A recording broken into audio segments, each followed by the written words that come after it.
Starting to get people joining in. I'll start talking in just a few seconds. When you guys join in, let me know that you guys are in. Let me know who's here, and I'll start. We'll start going in just a few minutes. Let a few people get in here. I'm gonna post a few links, so I want to give everyone a chance to get in before we really go ahead. I see Rob Dole, you're in here now. That's good. Just want to give everyone a few minutes to get in. So, just give everyone a few minutes, and we'll get going with the festivities. Gonna be a lot of fun tonight, I think. Gonna be very interesting to see where this ends up. What exactly we end up getting. I think we have a general idea, but maybe they'll surprise us a little bit. I don't know. So again, give me just a minute or two to post links to the different social media outlets, and we'll get going very shortly. If you guys are having issues with hearing me or seeing me, if it's laggy or if the audio's bad, let me know and I can try and fix it. I think I have a little bit better connection than I did last night, so hopefully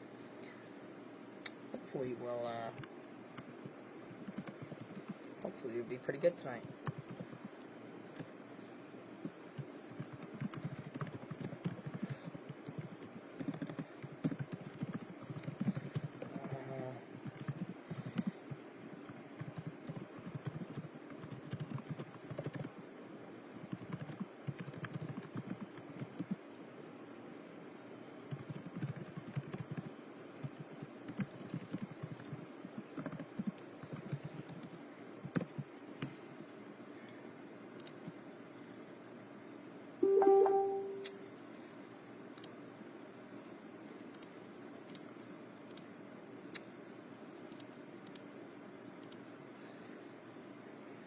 Alright, Logan's in. Brian Bass!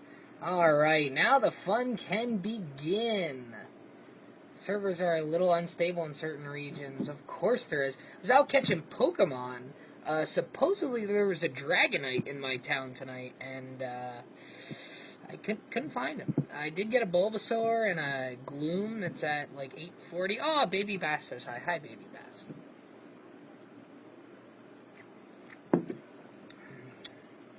Hello, Thomas. Welcome.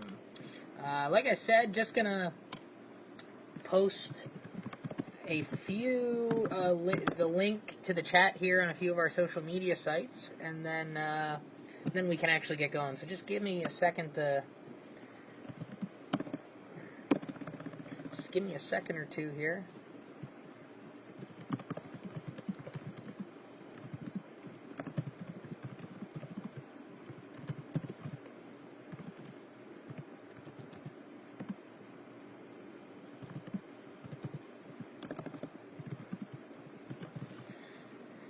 COASTER-net, Facebook, link, perfect. Strongest Pokemon, Brian Bass. I have a Vaporeon that I think is at like 1430.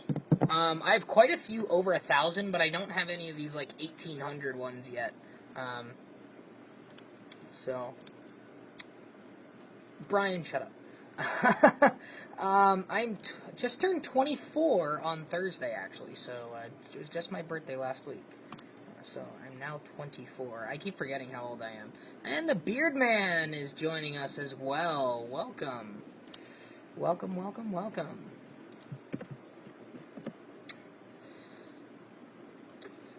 Okay. Alright, so I got Twitter, I got Facebook, got a few other things. Let me just post it in the forums, and then I think we're ready to go. Facebook Live chat is now on the air. Sweet. Post quick reply.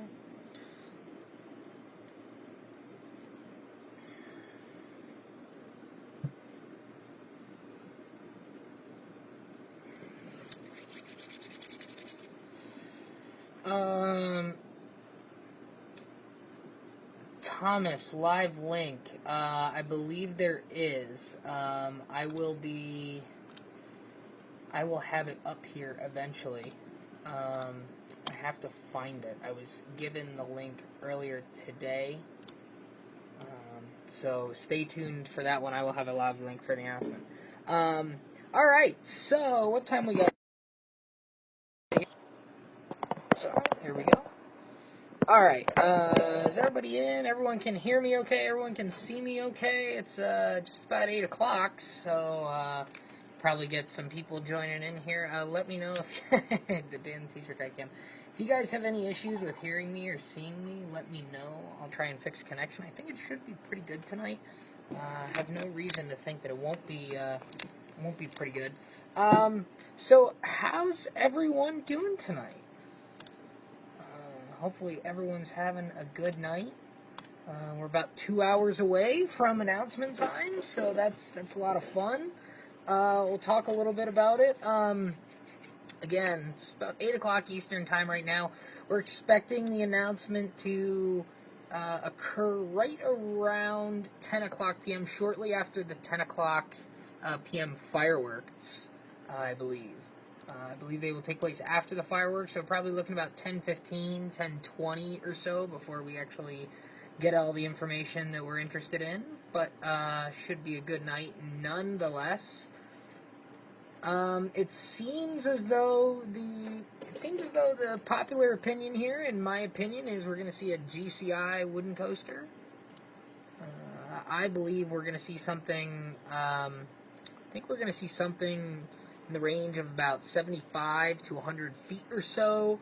The name Splinter Cat seems to be the front runner. I'm holding on tightly to my prediction of the Timber Cat, because I think Timber Cat sounds a little bit better than Splinter Cat, although Splinter Cat seems to be the leading candidate. Could be something completely different. We have no idea. Maybe they're just screwing with us. If they are, kudos to them. Adam, yeah, I'd love to see something like Gold Striker. Gold Striker, I believe, is about 108 feet in that range. Gold Striker, for those of you who haven't ridden it, is an absolutely phenomenal coaster. I think it's a little better than Thunderhead even, and you guys know how much I like Thunderhead. Gold Striker is a top 5 wood coaster for me, so if we get something, yeah, Wooden Warrior is pretty good too, honestly. Wooden Warrior is very good. I think Gold Striker is a top 5 wood coaster for me, though, so if we got something like Gold Striker, I would be absolutely thrilled if that's what we ended up getting. Kings Island, top 3 coaster, your favorite, Diamondback, Beast, or Banshee, favorite GCI wooden coaster for Tony.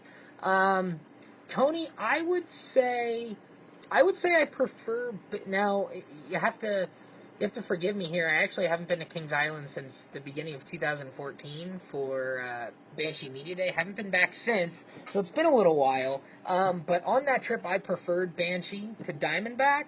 The Beast is just completely different. It's really hard to compare the other two to Beast. Favorite GCI is Gold Striker, followed by Thunderhead and Renegade up there at Valley Fair. So those would be the top 3 GCIs for me.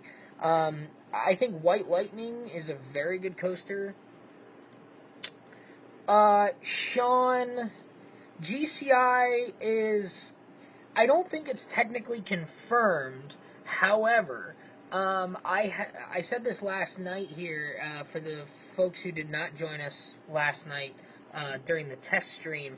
A friend of mine was up at Great Coasters last weekend for their annual Fred convention, and they were actually told by the folks at GCI that they are working on this project and that it is a GCI coaster.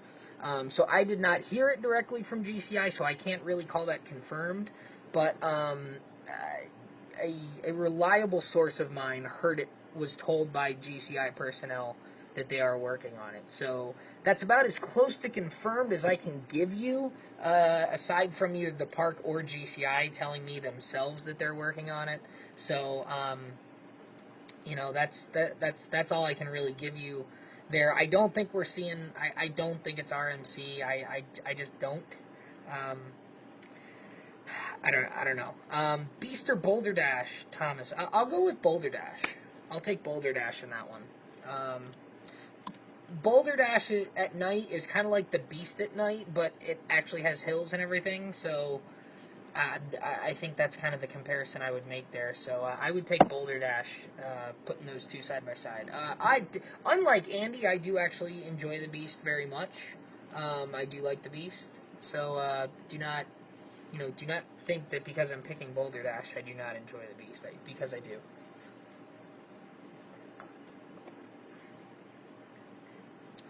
Yeah, Adam, that would be cool. That would be cool. Plausible. Brian Bass, you're gonna kill me tonight. I'd love to see that. I'd love to see Dorney get a GCI and have one right in my backyard. I mean, I'm rocking the Lightning Racer shirt tonight, so I have a couple of GCIs in my backyard with Lightning Racer and Wildcat there at Hershey, but I wanted one of the new, more intense ones. So Lightning Racer and Wildcat were early ones that aren't quite as intense as some of the other ones like Thunderhead, Gold Striker, even White Lightning. More airtime, a little bit more out of control feeling on those newer ones compared to Lightning Racer and Wildcat. So I'd love to get a newer GCI, at home here at Dorney, but yeah, that spot between Revolution and Steel Force is like prime candidate there. Especially if they got rid of dinos, which, who knows, maybe that happens, but, I don't know, I don't know if we're going to see that. It's going to be really, really interesting to see, what happens with that, because it just doesn't look like Dorney's going to get anything, in the near future. It just doesn't look like it. I've heard things, but, nothing with a lot of legs. So I'm not really feeling anything for Dorney just yet. I don't know. Should all parks have metal detectors? That's a great question. See, this goes back to like airlines and flying. If you're not doing anything wrong, then you have nothing to hide, then it shouldn't bother you all that much. I understand it's kind of a pain, but to guarantee that you're safe, or to, better ensure that you're safe while you're at the park, I think it's a small price to pay to wait a few extra minutes to get into the park. So, I don't see a problem with metal detectors at the parks. I know some people just don't like them on principle, but at the end of the day, I've got nothing to hide. I got no problem, so... Brian Bass, stop stirring the pot. Should all roller coasters have over-the-shoulder restraints? Oh man, you're just trying to get me fired up. It's only 7 after 8. You don't have to get me fired up quite this early. Thanks, Brian. So I don't know. So where are all you guys joining us from tonight? Where are you guys based out of? Where are you watching from? Location wise, not like at my computer in my bedroom or whatever. Like city wise, where are you guys hanging out from tonight? Who do we have joining us? Where are you guys from? What's your home park? All that sort of thing. Brian Bass, you are not. Are you actually in Dayton, Ohio? I don't even know. Your parent. Logan's from Cincinnati. Logan, are you at the, Logan, are you are you planning on heading over to the park?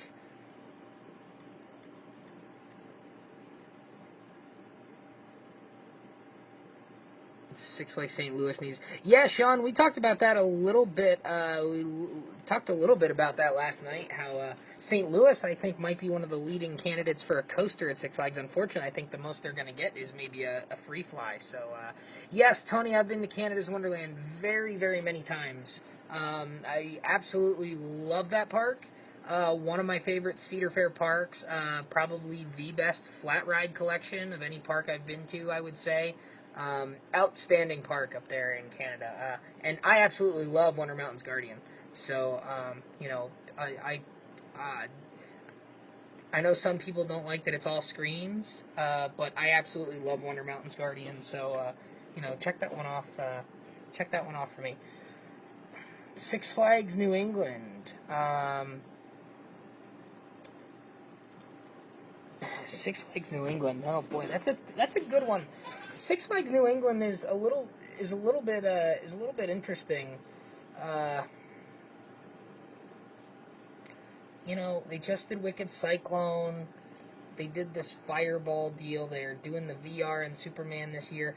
I can't see them turning around and getting a coaster in the next couple years, and they don't have a whole lot of space. So I think Six Flags New England, you're Brian Bass. Um, I really think that Six Flags New England, you're probably looking at maybe some water park stuff and then maybe some smaller stuff. Maybe they can do something Justice League eventually. I don't see them doing Justice League next year if they're doing it with Great Adventure because there is a little bit of a crossover there. So I don't know that I see them going Justice League right away for New England. I think maybe in another year or two, maybe they'll go there. Let's see here. Logan, you don't think it's Splinter Cat or Timbercat. What are your thoughts here? What are your thoughts on this Kings Island announcement here? Brandon, I'll get to your Cedar Point question in a second. I'll keep that in mind. Got a couple of Michigan and Ohio folks joining us tonight. That's good. Good to see. Major announcement, 10 p.m. tonight. All right. Line starts here. Space Limited announcement gates open at 9:15.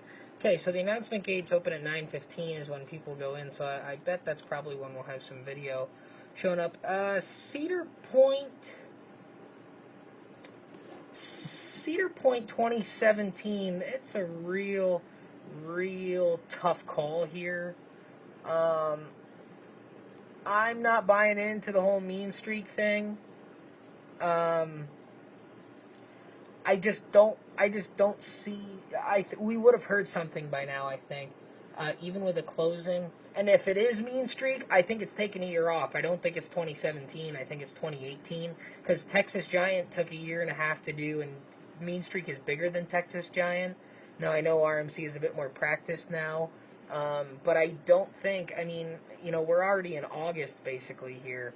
So unless it were to close like next week, they would have announced a closing date, I think, to try and have it ready. I don't know if, I would love to be proved wrong on that with Mean Streak. I would love to see Mean Streak maybe get the Iron Horse treatment, and because I'm not a huge Mean Streak fan. I don't hate Mean Streak, but I don't love Mean Streak like some people. So I'd love to be proved wrong there, but I don't think it's Mean Streak. I think 2017 you're probably looking at something smaller. I think you're looking at kind of a year off from the big stuff for Cedar Point. They've had a couple of big years. You know, with Valraven, and then the Rougarou and Hotel Breakers, and then they had the whole rejuvenation of the Gemini Midway, and then Gatekeeper. I mean, they've had a number of years now in a row where they've done some big stuff. So I see it being a smaller year for Cedar Point next year. Maybe something with the water park. You know, maybe some kids rides, maybe a flat ride. Not sure.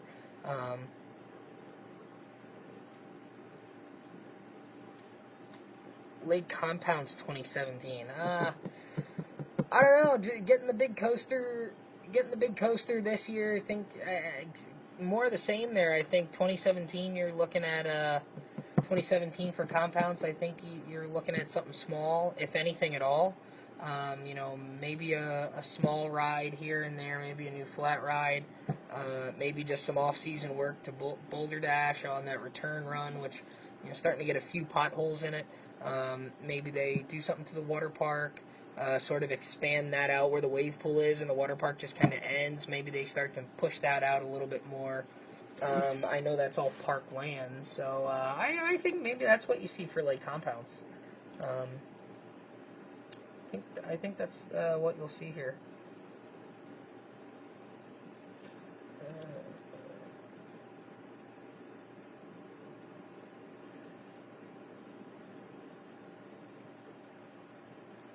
Yeah, I agree, Adam. I think there's two potholes right before the triple up. The I mean, they're not too bad if you know they're coming, but they do shake you around a little bit. So I think just kind of reprofiling that, not reprofiling, retracting that a little bit. I don't think that I don't think the triple up is really the problem. I think it's right before the triple up. So there we go. My thoughts are on Boulder Dash there. Holiday World.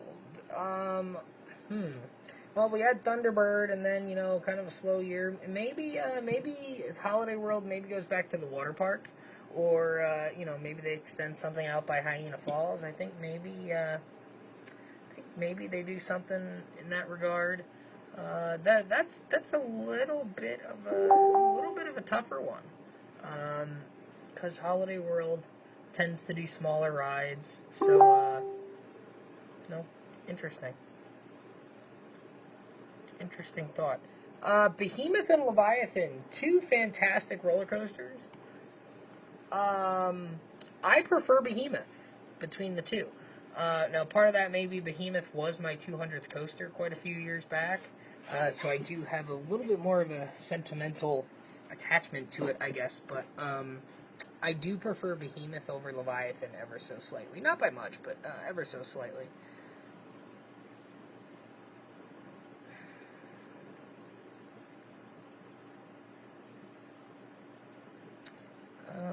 Let's see here. Cedar Fair Park, think getting the big B&M. I don't know that there is a big B&M coaster for 2017. At least not for Cedar Fair. I have a hard time believing that we won't see a B&M coaster somewhere in 17. But I don't know if it's Cedar Fair. Because a big B&M coaster for Cedar Fair would have been teased by now. And Kings Island is really the only one doing any a big amount of teasing. We thought maybe Silver Dollar City would get it, but they've kind of been hush-hush, for the last 2 months now. Maybe Fiesta Texas, they're starting to tease a little something. I said this last night. Fiesta Texas, people are saying, well, they waited too long to tease a big coaster, but you got to remember that we're like at the end of July here, and Six Flags usually doesn't announce till the end of August, beginning of September. So they're a month behind. So Six Flags Fiesta Texas still has a good month, more than a month maybe, to tease something. So I wouldn't write them off just yet. I think it's up in the air for Six Flags. I don't think Six Flags is doing a huge roller coaster, like $25-30 million roller coaster. But I mean, if Fiesta Texas were to do, say, a dive coaster or something, that's one of the things going around. I mean, Valraven was 15 million for Cedar Point, so I mean, if it's in that neighborhood, I think I could see Six Flags doing that. So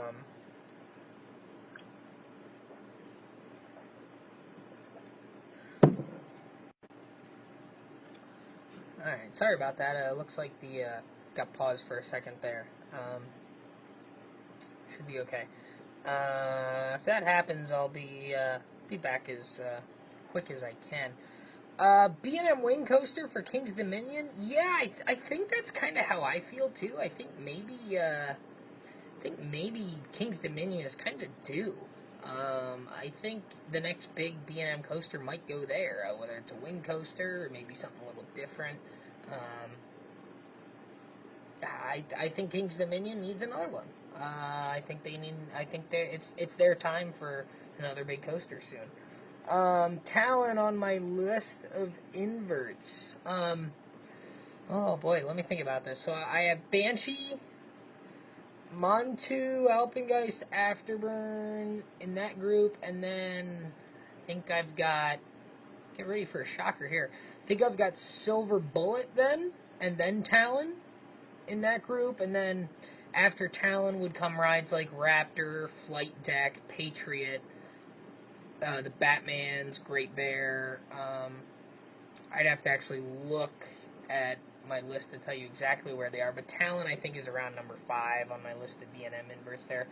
Silver Bullet I was very impressed with, so maybe that's the, I know Adam, you were just on Silver Bullet a couple of weeks ago.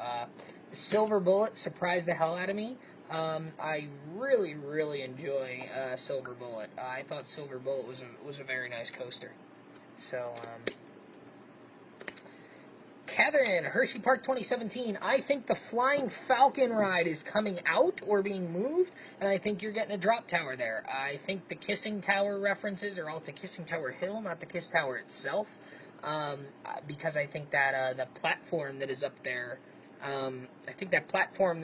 is actually prime location. They could maybe expand that a little bit for a drop ride. So I think Hershey Park, you're getting a drop ride there.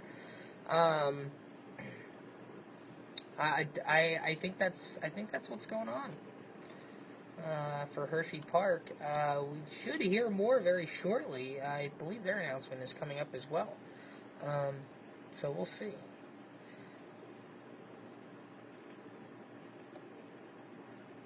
All right, Kennywood. You know, we've been hearing things.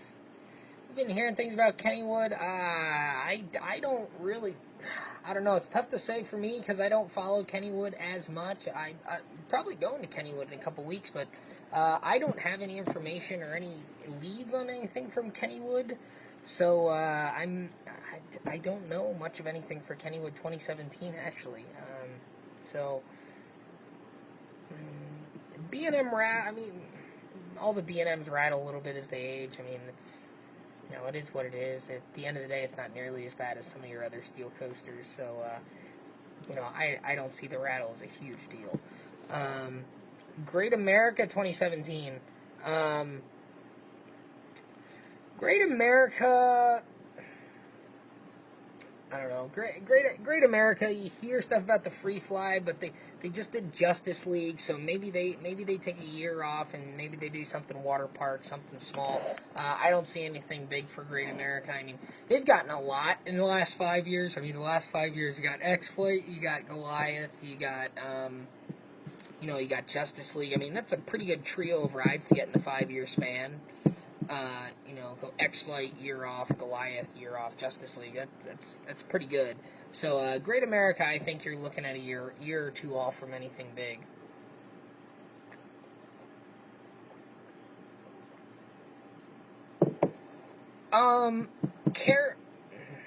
That's a good question, Logan. I mean, confirmed. It depends on what you mean by confirmed. The park hasn't announced anything, so if that's what you mean by confirmed, no. But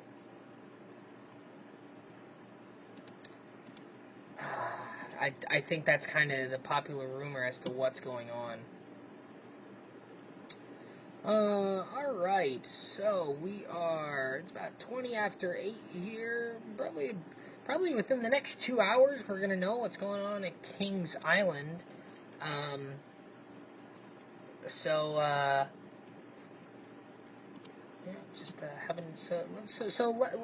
talk. Well, I'm caught up on questions here.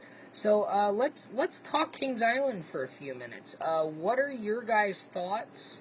Now I'm not talking GCI wood coaster, since that's kind of what we think we already know pretty well. Looking for some predictions. Maybe like heights, some stats, maybe heights and speeds, lengths, names specifically. I'd like to see what you guys think the name's gonna be. So why don't you guys in the chat here, give me some of your thoughts on some statistics and maybe a name that you think we're gonna get here tonight. And I want to see what you guys are thinking, because I've been saying maybe 75 to 100 feet. I think we get something sort of like White Lightning, and I'm going to stick by my prediction of Timbercat right now. Yeah, Brandon, Timberwolf had kind of crossed my mind too. The only reason that I kind of convinced myself it wasn't Timberwolf is because of the Timberwolf at Worlds of Fun, and I just don't think that they would pull an old name back out for something like this. They've been teasing. I could see them pulling an old name out for maybe a flat ride or something. A giggle. Excuse me, long day at work, guys. Sorry, excuse me. Rob Dole with the Giga Wooden Coaster claim. Yeah, that's, don't know that that's going to happen, although it would kill two birds with one stone. So, you know, maybe, maybe there's something to that.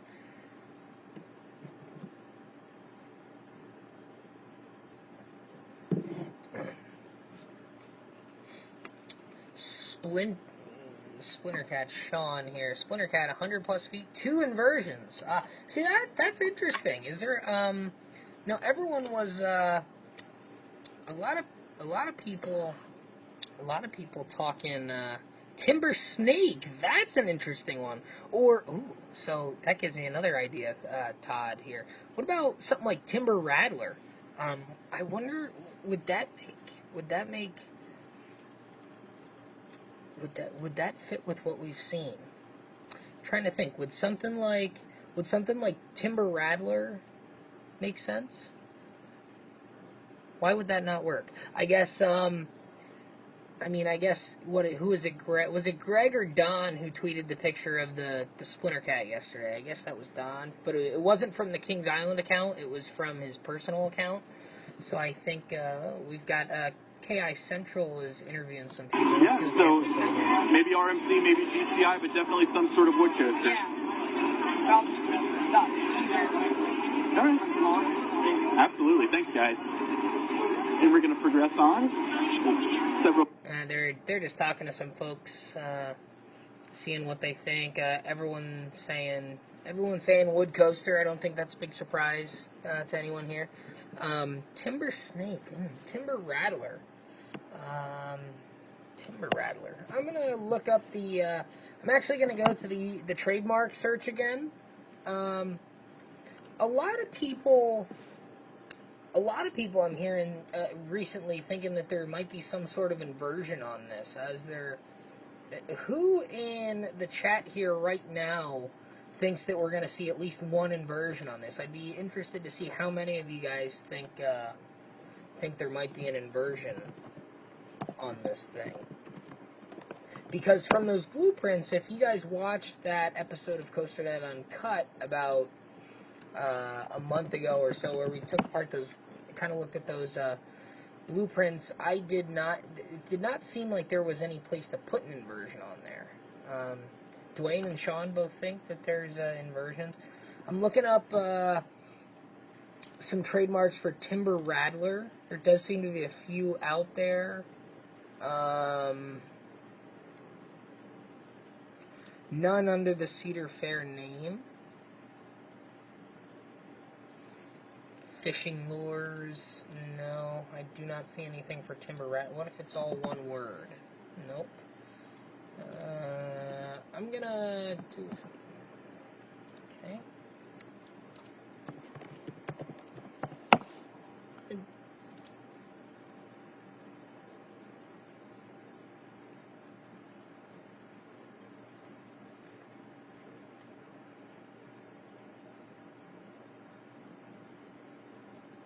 Yeah, Logan, I did see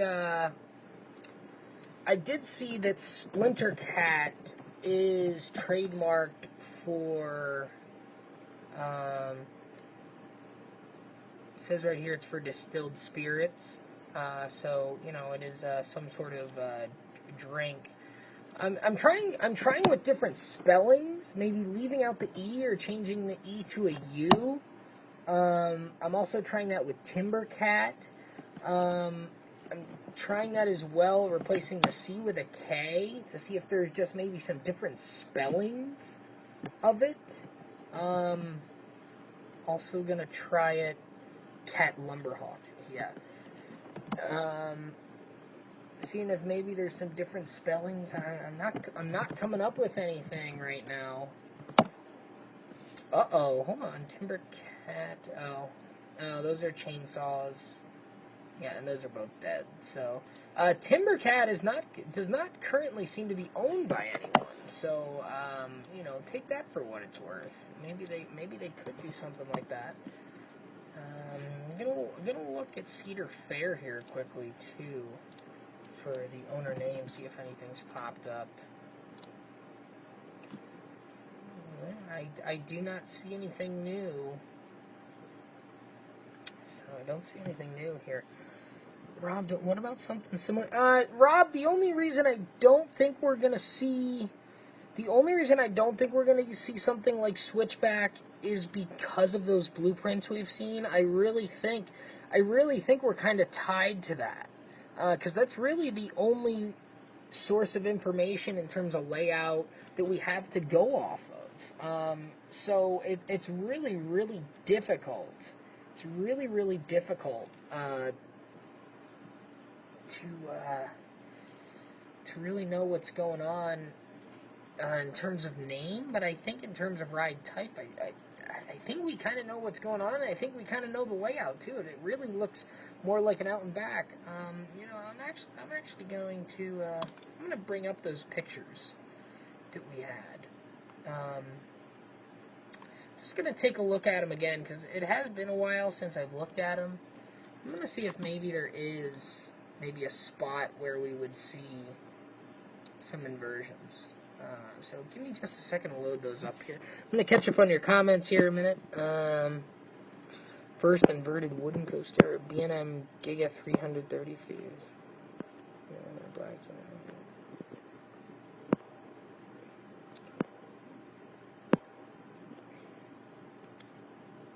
See, Tony, I think a lot of people have been saying it looks a lot like Prowler, but if you look, it actually, Prowler is much more twisted than you would originally think.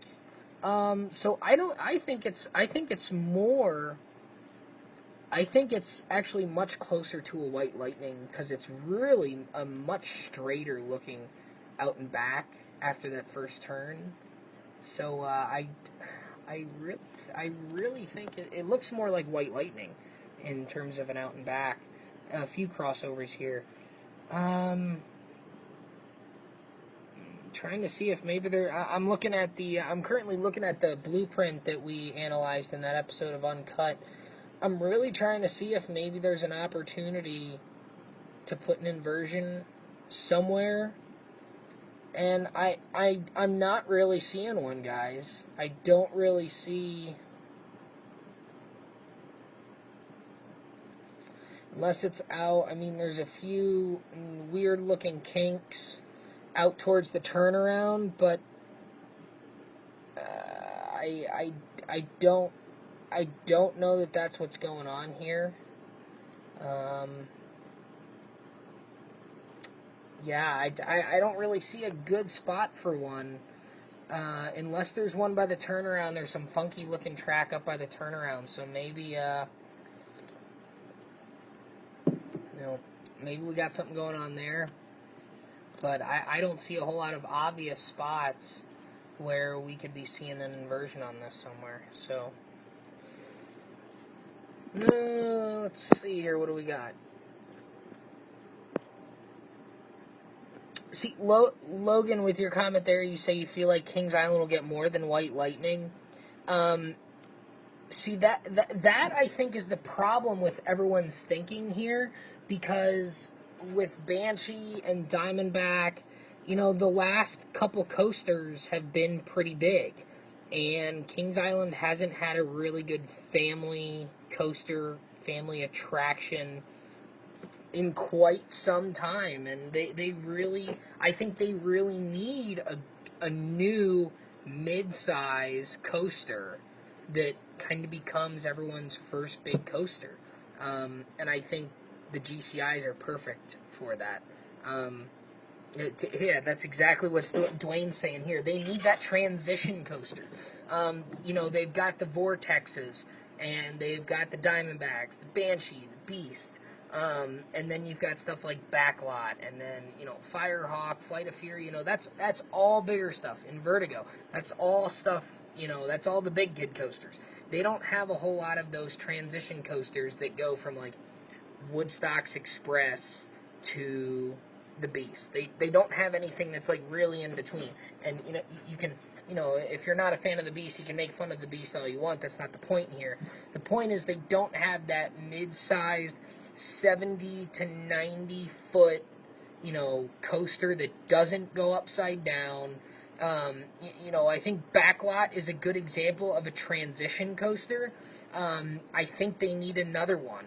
I really think that they need another one to kind of complement Backlot, because I think Backlot is really one of the only good transition coasters there. Even Adventure Express, I think, is closer to a kid's coaster than it is to a transition coaster. I think you need an intense coaster that's fun, that you can still get people, that you can still get, you know, the high adrenaline thrill junkies to re-ride.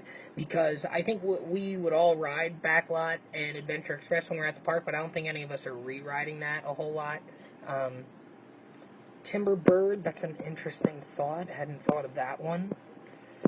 Timber Bear. Cedar Fair. Kings Island.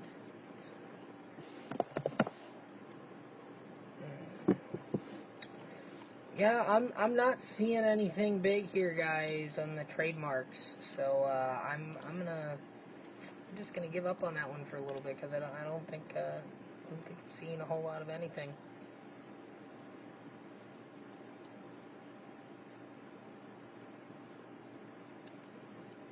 Lots of people covering this announcement here. Yeah, I heard Kodiak being thrown around a little bit. I think Kodiak's a real nice name, but I don't know. It doesn't. Kodiak just doesn't feel right to me. I think it's a really cool name, and I think you could make a real cool logo with it too. It just doesn't seem.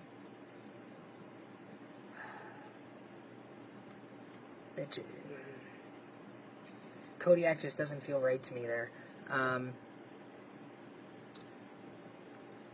See, the problem, Logan, I would agree with the fact that, you know, if it was a transition coaster, maybe they wouldn't be teasing it as much.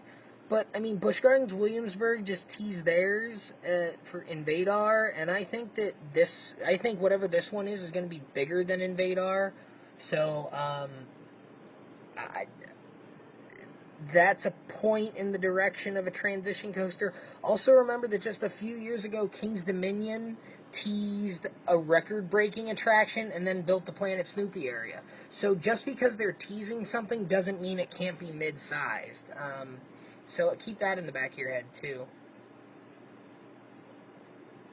Oh, yeah, Sean, I absolutely think it's possible that they could come out and they've just been doing all this teasing, and, you know, I think the Banshee, hey Alex, how's it going? I think the Banshee teaser campaign was very well done. And the Fury 325 one I thought was even better. So, hello Jim. And you know, maybe they're just taking it the next step and just teasing something completely different from what they're doing. That's entirely possible. And if it is, I'll give them a whole bunch of credit and say, all right, you guys pulled one over on us, you know, congrats. But, you know, hey, thanks for the great ride. So, I don't know. You know, Don is pretty good at getting people to believe things that he wants them to believe, even if it's not what's going on. So, you know, it's going to be real interesting. And that's the beauty of this, because some people have this thought where, you know, oh, well, Don's probably just screwing with us and it's going to be something completely different. Maybe Don knows that that's what people are going to think, and he's just telling us exactly what it's going to be, just with the idea that people aren't going to believe him. So, you know, maybe that's part of it too. Timber Beast, that's an interesting one too. Did not think about that, and that has a little bit of the Beast connection. So, that's a good thought too. I don't hate that name either, actually. See, I don't know if there will be a direct tie-in to the Beast like that or not. But, yeah, boy, there sure could be. There sure could be. Grandson of Beast. Yeah, daughter of Beast, Beast upside down, anything, right? So just so you guys are aware, we will be posting the ride information once it isn't formally announced. Starting about 10:30, we will have all the information on COASTER.net, right on the front page there. There is a link up there already to an article that will just kind of be populated. Dwayne will be populating that as the night progresses, and as things come out. So we'll make sure you guys can get all the information you want right there on COASTER-net, and I'm sure you guys can go into the Kings Island website to get information as well.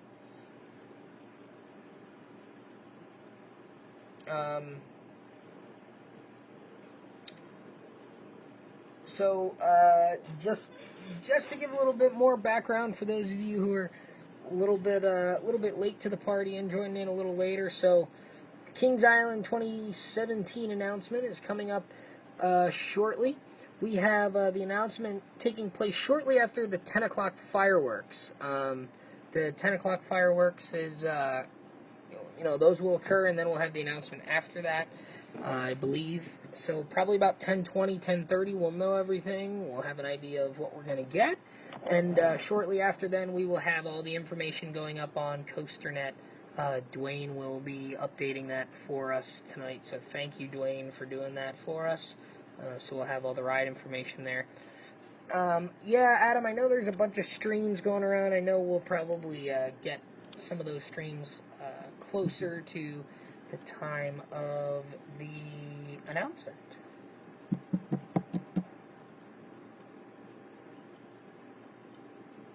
Oh, okay, so Jim, you're there on location, so be sure to keep us posted with anything going on there, Jim. Let us know what people are saying, what you're hearing, any interesting, details. Yeah, Sean, the Banshee announcement was really cool. I think they really went all out with that one. I think the Banshee announcement was one of the best ones that I've ever seen. They did an absolutely phenomenal job. So if it's anything like that one, which Kings Island is pretty good with doing big announcements, I think we'll see something. I think we'll see something pretty cool tonight. I'm really excited for it. So again, we'll have all that stuff updated, and then we'll discuss. We'll discuss a little bit afterwards. Again, I have a regular 9 to 5 job Monday through Friday, so I do have to get up and go to work. Or I actually have an early meeting tomorrow at 7 a.m. So I do have to be up extra early. I usually go in about 7:30. So we'll probably wrap up here about 11:30 or so. And so we'll discuss a little bit after the announcement. And then we'll make it a wrap shortly after the announcement, probably about 11:30 or so. Reference to a mythical creature. I think it depends on what you mean by mythical. If I'm sticking with my prediction of Timbercat, I think, Timbercat, I think that you could probably not reference a mythical creature and make it work. Yeah, Dwayne, thanks for reminding us that you don't have to get up in the morning. That's great. You can take over the live chat if you'd like at 11:30. No, that's good. Mythical creature. I'm not sure if we'll see a whole lot, but we'll see. Certainly possible. So a little bit off topic here, but I'm interested in knowing. So how many people watching here tonight? How many people watching here tonight are Pokemon people and have been playing Pokemon here the last couple weeks?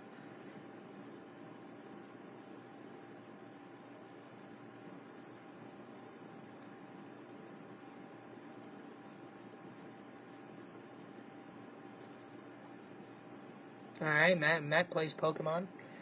You guys got anything good? I was out this afternoon after work this evening before I came in.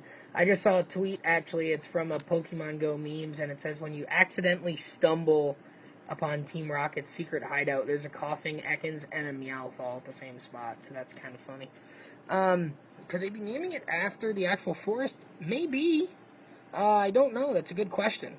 Launch wooden coaster. Oh boy, that is tough. Yeah. See, the funny thing is, if they did a launch wood coaster, it kind of has an opportunity to be the first one to open. Ha ha ha, right? No, I don't want to get into a lightning rod discussion again. We did that a little bit last night. I will answer questions maybe about lightning rod, but I don't want to get into a big discussion on lightning rod. again.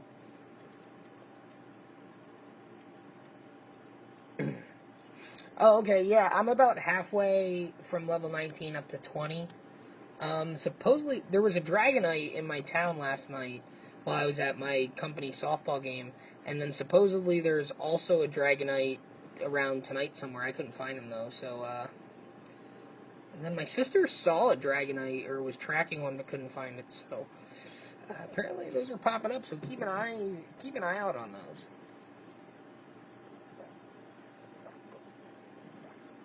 Yeah, I mean, and the only reason that we've caught those names like Rougarou and Valraven, Tony, is because we've seen the trademark go up.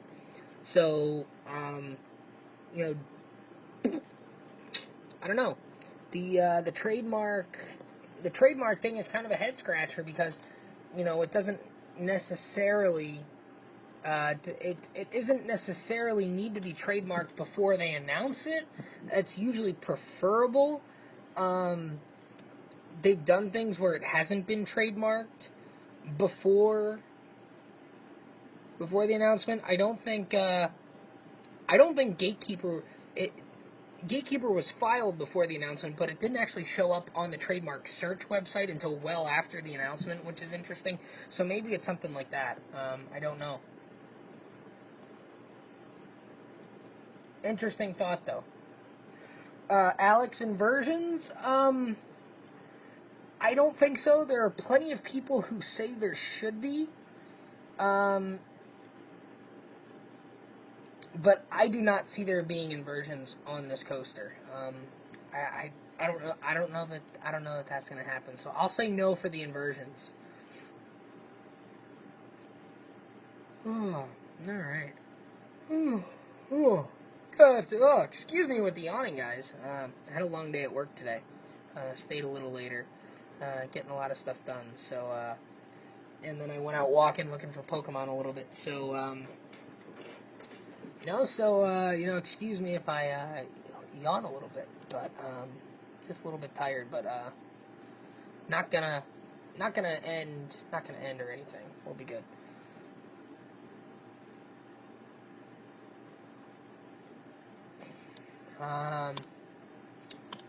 Let's see here. So, got about an hour and 15 minutes until those 10 o'clock fireworks or so, and then we'll have the, 11-hour shift. No, I was in about, probably worked about 9.5 hours today. Which is more than usual, but, so, yeah, we got about an hour, 15 minutes till those fireworks, and then, we'll have an announcement shortly following those 10 p.m. fireworks. So by 10:20, 10:30 or so, I think we'll kind of have an idea of what's going on. What's happening now is happening now. That's right. That's exactly. Yeah, Logan, that's a good point. Once we found that layout, it's really just been about who's doing it. And again, a friend of mine who was recently up at Great Coasters was told by people at GCI that they were doing the project. So, if you believe that, then I mean, there's not a whole lot left aside from what they're going to name it. So that's pretty much it. So if you are looking for a live stream, the Kings Island Twitter, at Kings Island PR, their most recent tweet has a live stream link. Now, you do need to have an account there, so you can either join with Facebook or you can join with email. I'm actually going to do that right now, so I can go in and see it there. Recent GCI coasters, you got White Lightning, Gold Striker was 2013, we're getting Invadar next year at Busch Gardens, Williamsburg,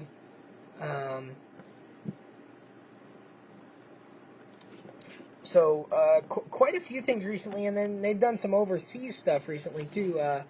The Viper, I think is what they're calling it over there, at, Wanda City theme park. But yes, the most recent Cedar Fair was Gold Striker. They've also done Prowler and Renegade at Cedar Fair Parks. No, Hades 360 was Gravity Group.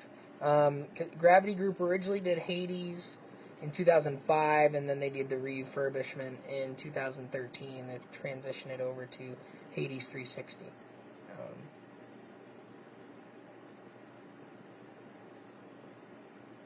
Yeah, good question posted there by Dwayne.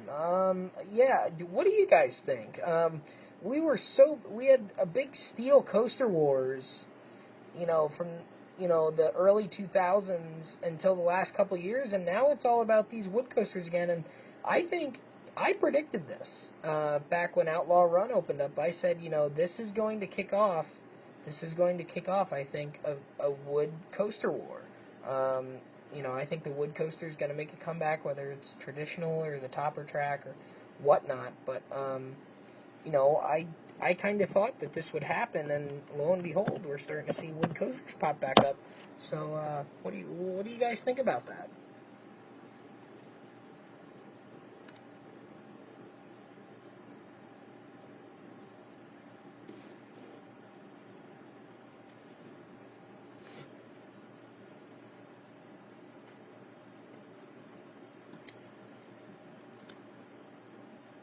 Cobra Snake. The only problem with something like Cobra Snake, I think, is the fact that there isn't much of a reference to the falling trees that we've been seeing. I really think that we're going to see something that relates back to that. I consider the topper track wood. I would consider that a wood coaster. It's a wood track bed. I think it's mainly wood.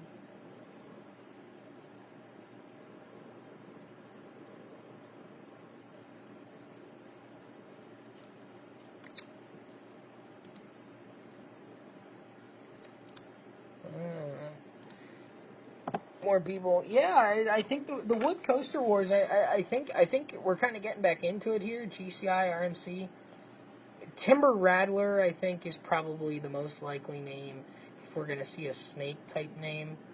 I don't know. Timber Snake, Timber Rattler. I think sounds a little better. I don't know. It's interesting thoughts there. Now all of a sudden I'm not so sure about my thoughts on the name. So again, if you want the live stream at Kings Island PR, they have a link. You do have to create an account. You can do it for free with Facebook or an email account. And there's a link set to go live in 1 hour and 3 minutes. So 9:55 Eastern Time is when we'll go. Yeah, that's another good point there, Dwayne. I didn't think about that. Diamondback right next door, so it don't really think that. That kind of knocks out some snake names, I think. Again, the link is at Kings Island PR on Twitter. It's the official Kings Island Twitter feed. Their most recent tweet has a link to the live stream of the announcement, which is on Livestream. They have a link right there. You will have to create an account, a live stream account. You can do it for free either with Facebook or an email account. That is the live stream that's coming directly from the park. It is set to go live at 9:55 p.m. So if you go to the Kings Island Twitter page, their most recent tweet has a link there that you guys can follow. Don't know if it's available on mobile, Thomas. If you go to the Kings Island Twitter and click the link, I imagine it would pop up. I don't know if you need Flash or whatnot, but I would give it a shot. Yeah, Dwayne, another flying creature. I think that's I don't know that we're gonna see that on this one. That one doesn't seem to make a whole lot of sense to me on this one. So I'm gonna say it's not a bird or something like that.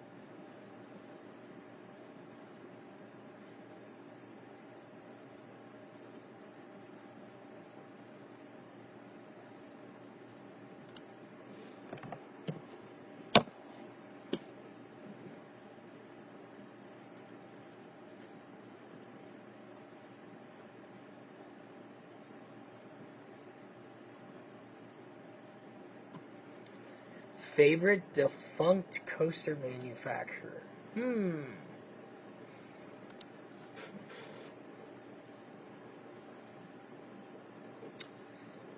mean, there's defunct. I mean, honestly, some of the rides that Arrow did were awesome. Magnum, I love Magnum. I love Desperado, X2. I think Arrow's the easy choice there, especially with all the other things they've done, like log flumes and a lot of the Disney attractions. I think Arrow is the easy choice there. Big Bad Wolf, rides like that. I think Arrow is the easy choice there.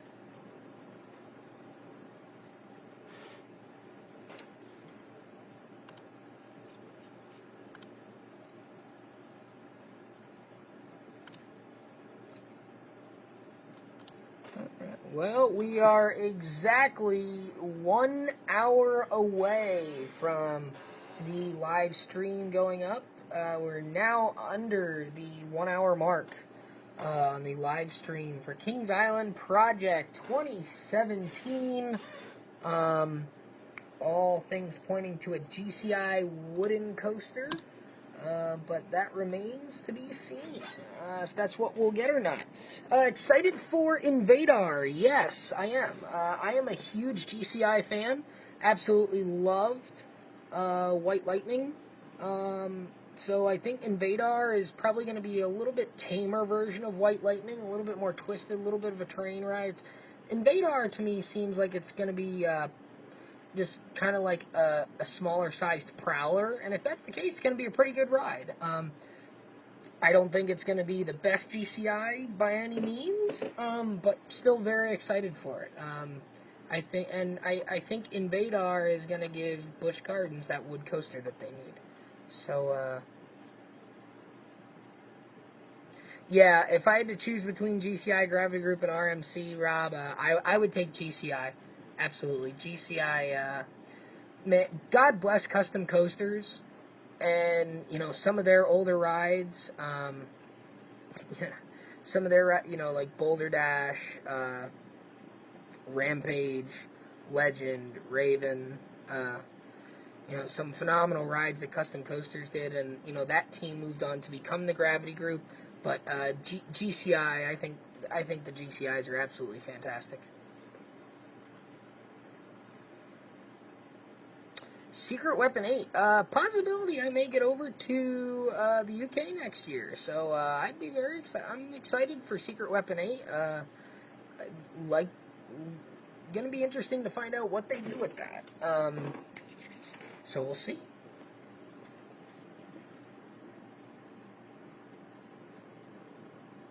God bless Custom Coasters. That's right. Absolutely. Absolutely fantastic. Well, Tony, Custom Coasters is still kind of around because Gravity Group is basically 4/5 or 3/5 of the Custom Coasters team. It's still the same design group. It's just under a different name. So, I mean, we're things like Voyage, Hades, Ravine Flyer, good example there as well. And then they've done like Wooden Warrior, Rorosaurus.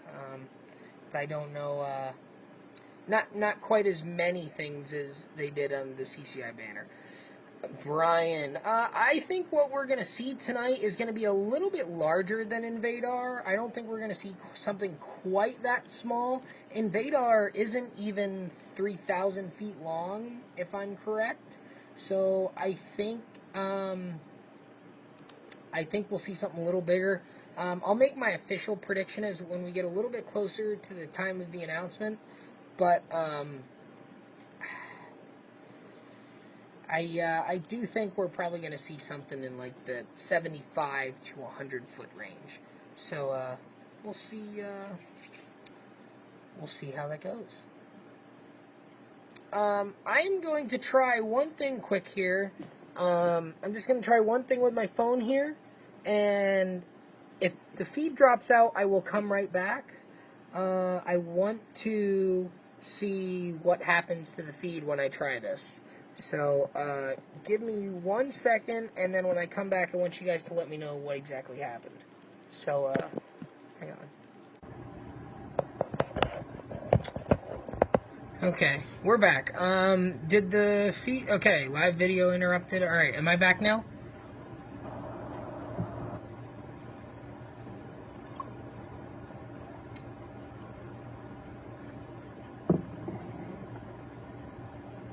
Alright, so we're back now. Okay, good. Good to know. Alright, yeah, Boardwalk Bullet is a real good example of Gravity Group kind of doing something that CCI would have done, like, with the, under the CCI banner. Boardwalk Bullet, now I've heard Boardwalk Bullet is very, very rough as well, and that they don't do a good job taking care of it, so, we'll see. Just saw a tweet from a guy responding to KI Central, with a spray-painted T-shirt that says Splinter Cat on it. He seems pretty sure. But I guess we'll see exactly what's gonna happen here. Yeah, I think going Millennium Flyers here, setting the stage for a major announcement. We've got the little truck there. We've got some logs on some leaves. Not picking up on anything incredibly new here. Yeah. Intamin wood coasters. El Toro. El Toro I really enjoy. I like El Toro a lot. However, I like a little bit of roughness with my wood coasters, and I like the raw feeling of the wood coaster. So, El Toro is not my favorite. It's right outside my top 10. I like rides like Voyage, Boulder Dash, Gold Striker, Thunderhead. Those types of rides I enjoy a little bit more. Should Kings Island redo the entrance? Should they? Maybe the gate itself. But I don't think the whole entry plaza with, like, the Eiffel Tower and the fountains, I think that's really nice. I don't think they should redo that part of it. I don't think they should put a huge coaster out front either. Mainly because I don't think you want to block that. If you have a smaller building so you can see those fountains and the Eiffel Tower a little better when you walk in, I think that would be better. But I don't like the idea of sticking a big coaster right in front of the Eiffel Tower and the fountains. I don't think that would jive too well. My thoughts there.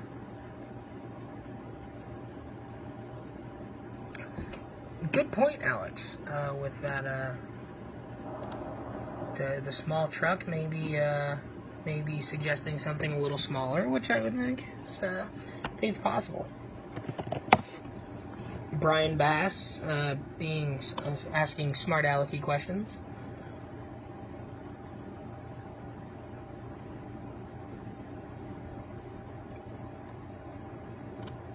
T-Rex coasters. I don't know. It's hard to tell. Maybe that's why we're not getting any B&Ms. Maybe someone's gonna go with that. I don't know. I just feel like we would have heard something at this point. I mean, parks haven't been good recently of keeping the lid on things, so I don't know. I don't know. Maybe we see a maybe we see a T-Rex somewhere. I'm not sure.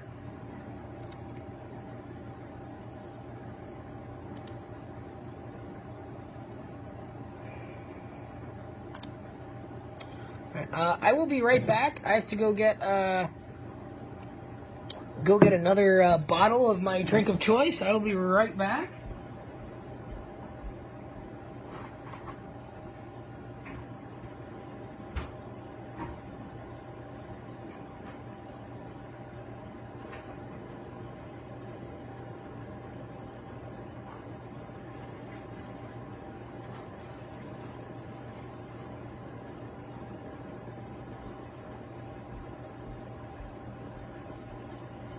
All right, I am back.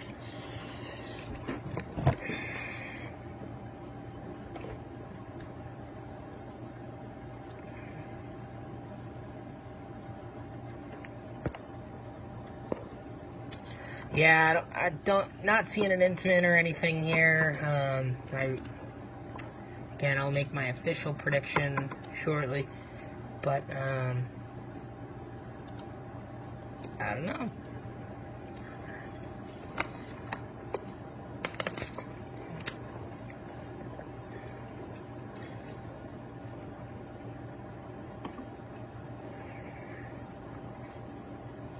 For a name? Abby? For a name?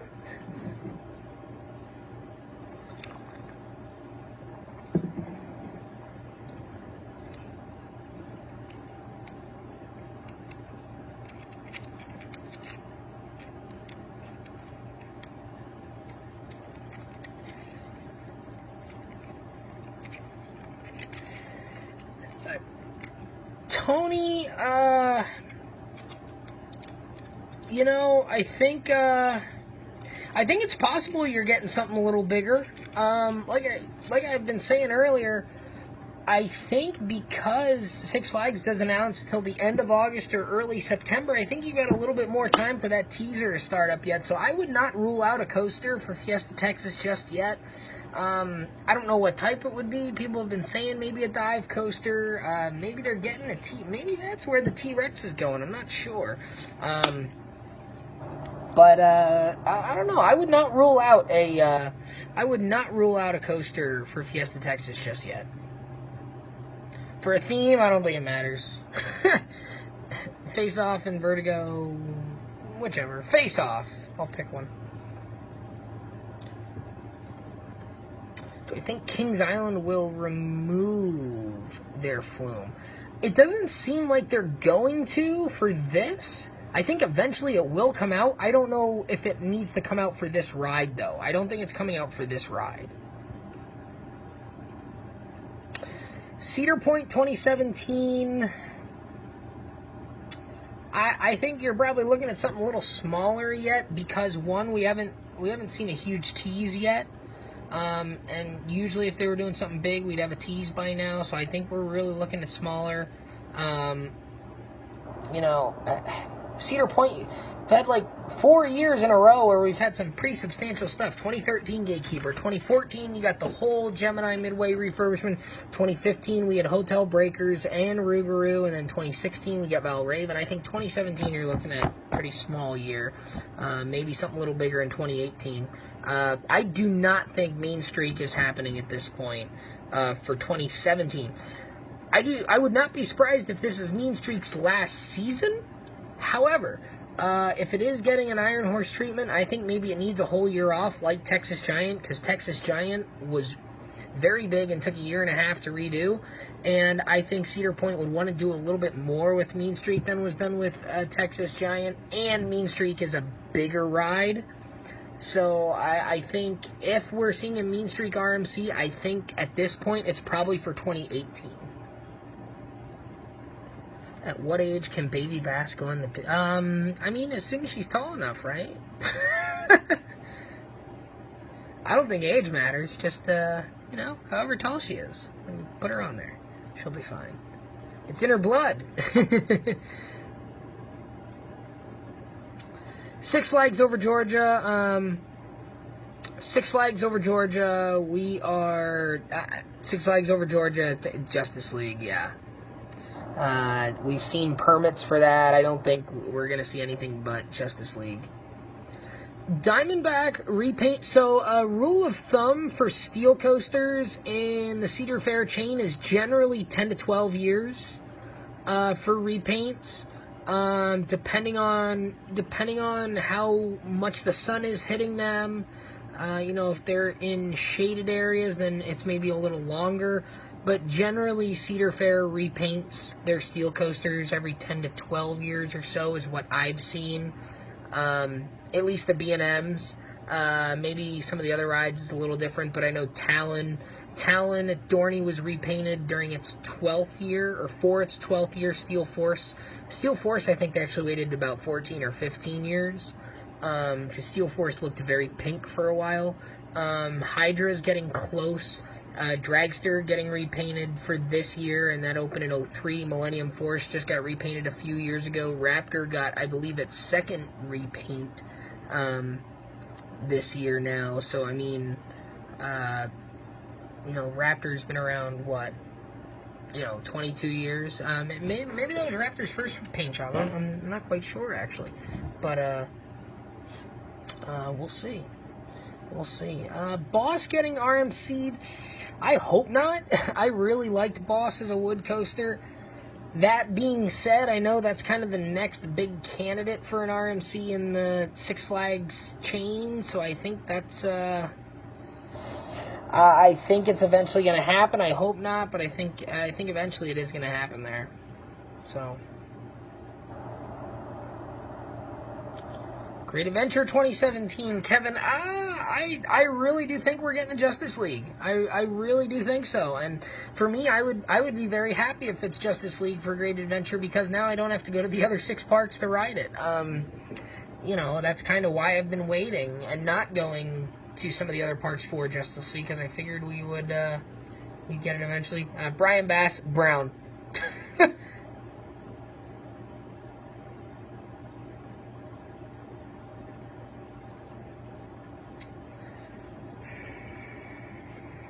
So, celebrate. I've got some Hershey's Mini Reese's here.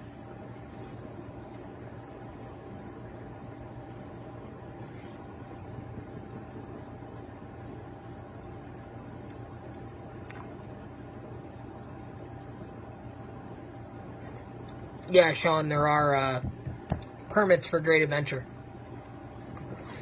I've got dark chocolate, too.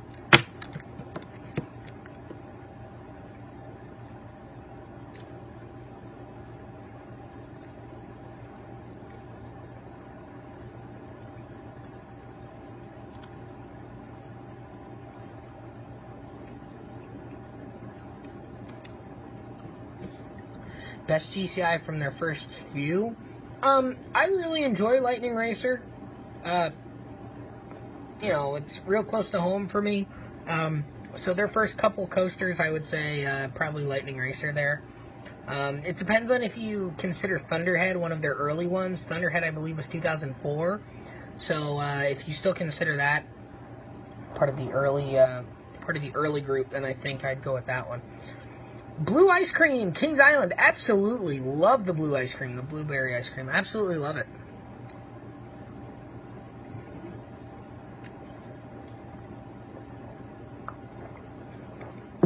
Yeah, Dustin, no Gigas at Six Flags, but, you know, you've got the Superman Escape from Krypton Tower, so you've got a 400-footer in there. So, no, that's one thing to keep in mind. Banshee Swirl, yeah, a fan of the Banshee Twist, the Banshee Swirl, whatever they call it there. Fan of that as well. Now, I know the pink is just pink vanilla, but the blue is still the blueberry. I'd really like it if it were blueberry, excuse me, and then if the pink was actually raspberry, I think that would be absolutely phenomenal. Racer, forward or backwards? Never rode the Racer backwards. I rode Rebel Yell backwards. I don't know. Those types of rides, I don't need to ride backwards, I don't think. I'll say forwards. It's a classic wood coaster. You know, I'll experience it riding forwards, I think.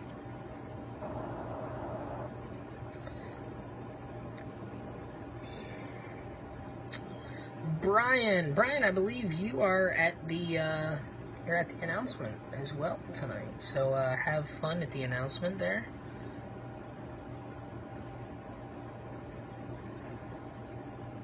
Best drop on a coaster, Dustin. Leviathan has an excellent drop. Fury has an excellent drop as well. One of the best drops, yes, Skyrush in the back row is very good too. One of my favorite drops is Apollo's Chariot in the very back row. That's an absolutely phenomenal first drop. And also one that I very recently got to experience, Cannibal out at Lagoon in Utah. Absolutely fantastic first drop, fantastic coaster all the way around. So Fury, Leviathan, Cannibal, Skyrush, Polished Chariot. I think those are some of the best ones. Let's see here. So we're at 9:15 here. So hopefully within the next hour or so, we will know what's going on here. Kings Island 2017 feed going live in about 40 minutes from live stream. So again, the Kings Island Twitter feed has the link for that. Our friends over there at COASTER-net.com. I think Dwayne is joining us tonight, or at least someone from Coaster Addict is joining us right now. We've got a couple people here in this chat that are actually at the announcement. Jim just commented there. He's there. Brian Lamb is there as well. So if you wanted to ask them guys some questions as well, or if you guys want to share what you're seeing there from on site, feel free to do so. Kevin Welch, who is there for the Coaster Radio, folks, he is tweeting out some pictures. Looks like he's got some pictures of some wood. A lot of square post and beam, so it does look like maybe this will be an all-wood structure. I had originally said that we may see a steel structure, but it does kind of look like it could just be a good old-fashioned wood structure. I don't know. It'll be interesting to see if that's what happens here. So I'll keep an eye on the Twitter now that people are starting to get into the announcement area. We're going to see plenty of pictures. And I think there was a question there of asking about roller coasters backwards. I do count them as new credits. So at least Rebel Yell backwards, Batman backwards. I would count that. I do count those as new coaster credits. Not that it really matters. I mean, I've been on a lot of roller coasters, but personally, I've never been a numbers guy. I don't really care about the numbers. I just like seeing new parks and riding new rides. Enjoying what the parks have to offer there. Yes, Tim Holleran, I know for a fact, is there. I believe the Natchers are there as well. So we've got quite a few people that we're friends with here that we've got covering the event for us. So lots of good stuff. Skylar there at the event as well. Again, we're about less than 40 minutes now from the stream going live. So, again, wanted to thank all of y'all for joining tonight and being part of the discussion. I think we're going to have some fun here tonight. I think it's going to be a good time, and I think we're going to end up getting a pretty good ride out of it. Six Flags St. Louis wing coaster. I don't know about a wing coaster. I think if I had to guess, I'd go free fly there, but I don't know.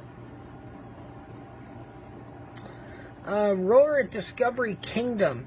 I enjoyed Roar a lot the first time I rode it. When I went back last season, or 2 seasons ago, I did not like it as much, but I still enjoyed it. I'm a little upset that they decided to RMC that one, but what are you going to do? It's not the worst one in the world to do. Coaster Addict. Assuming this is the coaster, do you think any other Cedar Fair park will get a new coaster?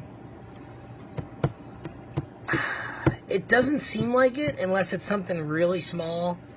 I don't know if there's another coaster at Cedar Fair this year. This might be the only one, just because we haven't heard anything else. Six Flags America 2017, nothing. Because they never get anything at Six Flags America. Alright, so Brian Lamb looks like he's going in. Yeah, it looks like they're starting to let people in. Brian's going in. Ryan Wilcox just got in. He's checking out. He just got back from his Ghetto Carnival. Now, Ryan, I did want to ask you, how was your Larson Looper experience?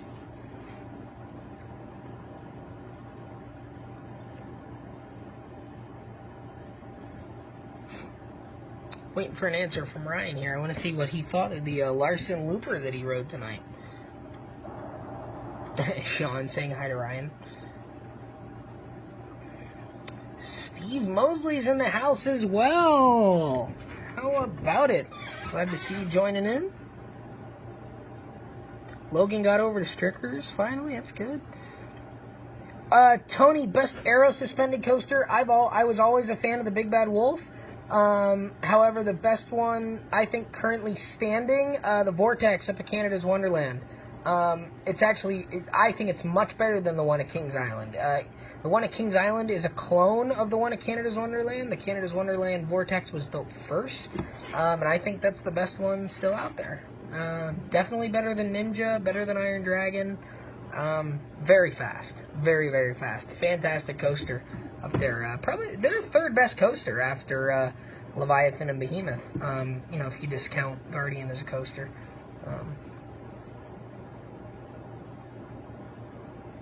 Yeah, Ryan not digging the Larson Loopers, evidently.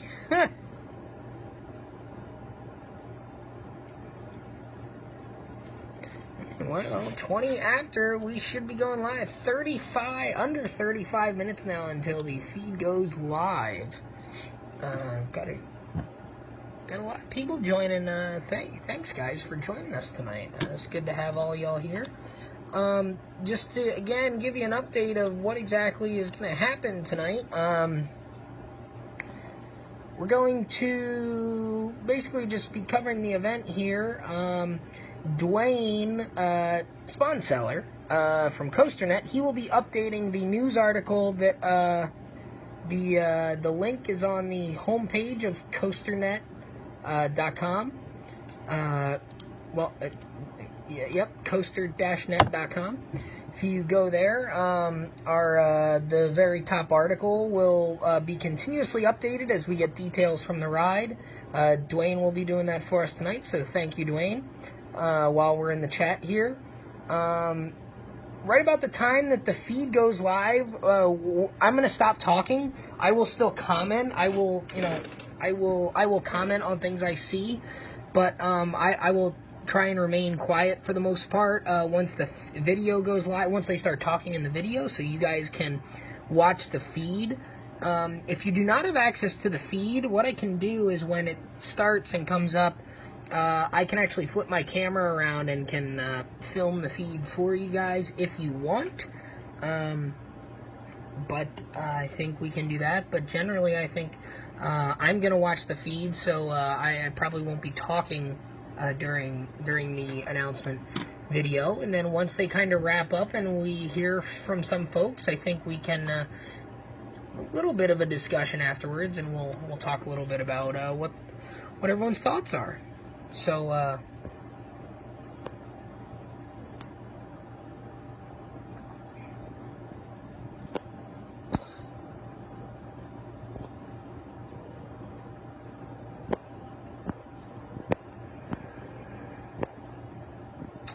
alright, I'm going to go back to a few questions here that I missed. Favorite all-time coaster, would Voyage, definitely. Steel for favorite, Manta, although Manta at SeaWorld Orlando, most people know that about me, but I will say that I think Fury 325 is probably the best steel coaster on this planet, but Manta is still my favorite. Fury's they're 1A and 1B, 1 and 1A, I guess you could say, so Manta 1, Fury 1A. Flip-flop them, whichever one I'm riding between those two.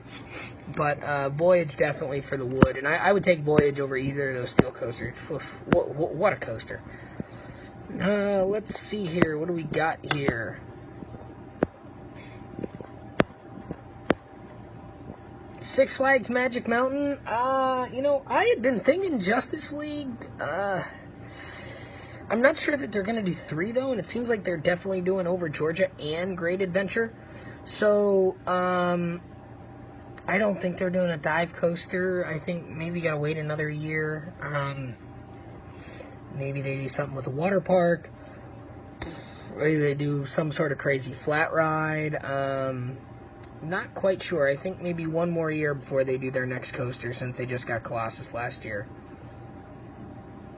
Yeah, Adam, I agree. Voyage, best coaster in the world. I don't think there's much of an argument if you've been on it. I don't think there's a whole lot to argue about that. Let's see here.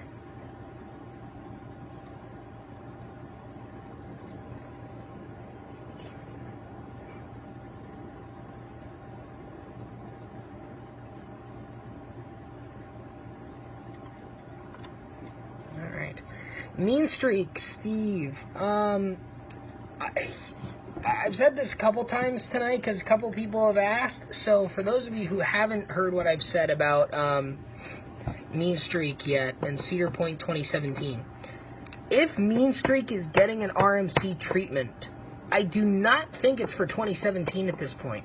I think the reason being it's bigger than New Texas Giant, and even though Texas Giant, even though RMC has had more practice recently with the Iron Horses and they've turned them around quicker, I don't see Cedar Point cheapening out on a Mean Streak RMC. They would want to do something bigger and better than what Texas Giant was, which would take a lot of time and a lot of work, and Mean Streak is a bigger ride than Texas Giant.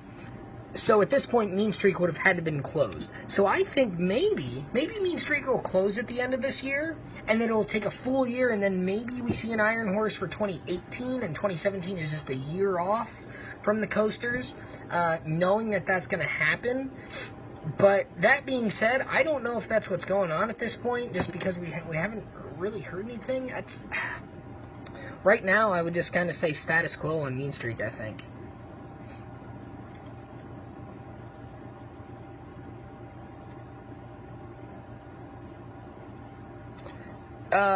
Best B&M hyper that I've ridden, if we're discounting the Gigas with Fury, then I'll go Apollo's Chariot. If we're just going the hypers, Apollo in the back row.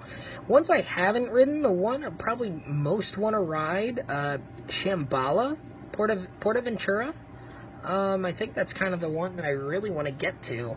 I think it's either that one or, you know, we got Silver Star. I've been on most of the B&M hypers. So I go Apollo in the back row, and then after that, you know, again, if we're discounting the Gigas and we leave Fury out of the discussion for a little bit, the next one I go is Behemoth, and then Goliath at Over Georgia. I think those would be my top three there of the ones I've ridden. Diamondback is right there as well, and Intimidator. They're all good. I think the weaker ones, I think Nitro has gotten a little slower over the years. Nitro is not as good as it once was. The Goliath up at La Ronde in Montreal, just a little smaller, a little slower. Still a very nice ride, just not quite the oomph that some of the other ones have. Raging Bull, probably the worst of them. You know, just a little bit slower. Those trim brakes really hurt it. Raging Bull, unfortunately. See, now Raging Bull has a great first drop because it has the pre-drop, and that's the same reason I think Apollo's Chariot has the best drop of the B&M hypers, because I think in that back row, that yank is unbelievable. Boy, after that first drop, Raging Bull just does not do anything terribly interesting. Mako, that's going to be an interesting one. Hopefully getting down there in September. Down there to Orlando and Tampa to try out Mako and Cobra's Curse.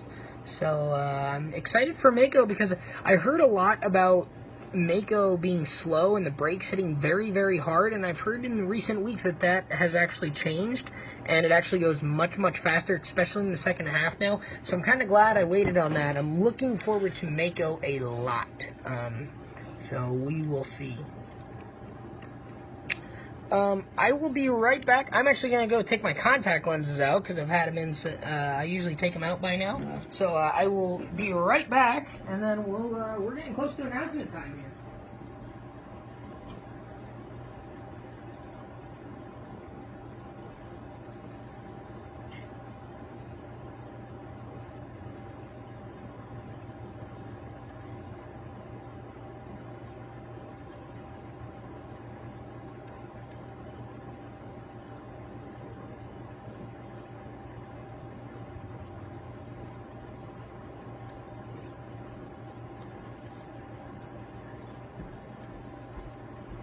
Okay, guys, here we go.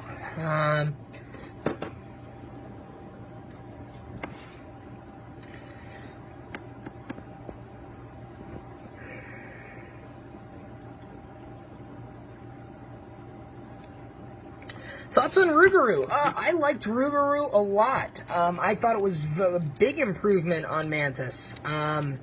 And I really enjoyed Rougarou a lot. One of my favorite floorless coasters, I think. Rougarou I was very impressed with. Nicholas, the KI announcement live stream. A lot of people with the link.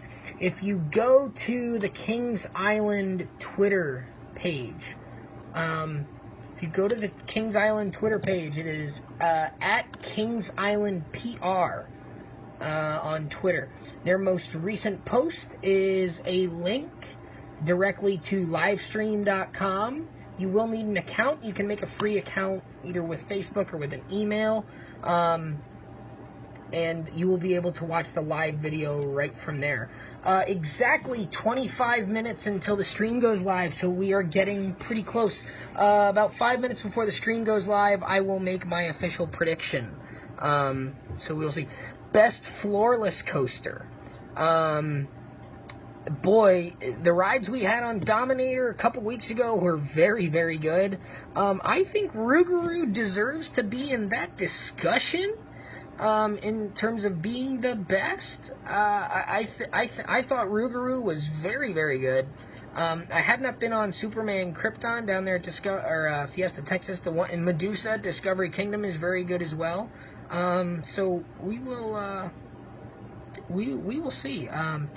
I was never a big fan of the floorless coasters. I thought they rattled a little bit, but I've had some very good rides on them recently. Kraken, Dominator, Rougarou, even Hydra is running well this year. So not a whole lot to complain about from me in terms of the B&M floorless coasters recently. So, oh boy. So again, I know we've got some different people joining us than when we did about an hour ago when I asked this question. But since I've kind of caught up on the questions here, what are your guys' thoughts on this Kings Island announcement? I mean, most people think, yes, GCI wood coaster. I think that's what we're seeing. But what are you guys thinking in terms of names and maybe some stats, some heights? Do you guys think that we'll have an inversion or two? Some people think there might be an inversion. So post a couple of things. Tell me what you think the name might be. Tell me what you think the height might be. Maybe some stats. And then maybe if you think it'll have something quirky like an inversion or something a little different. I want to see what you guys think there.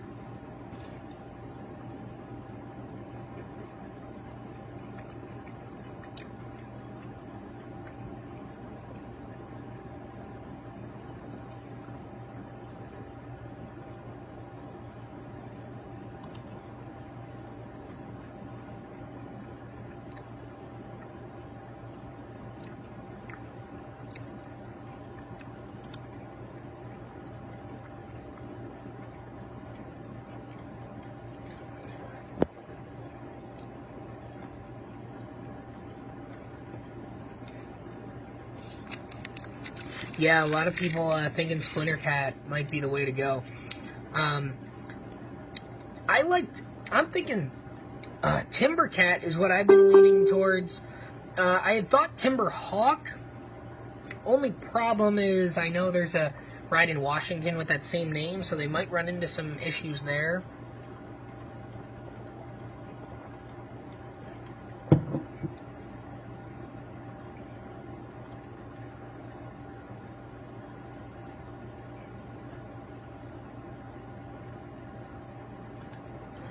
Yeah, I think you guys are kind of on the same page as me here.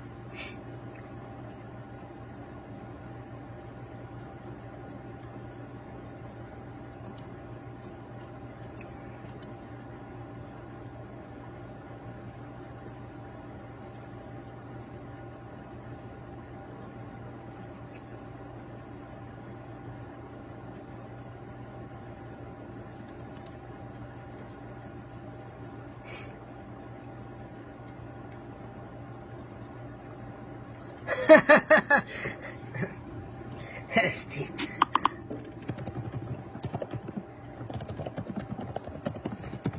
A few people watching this haven't seen me since I shaved my beard off at the beginning of the summer. It's interesting. Splinterhawk.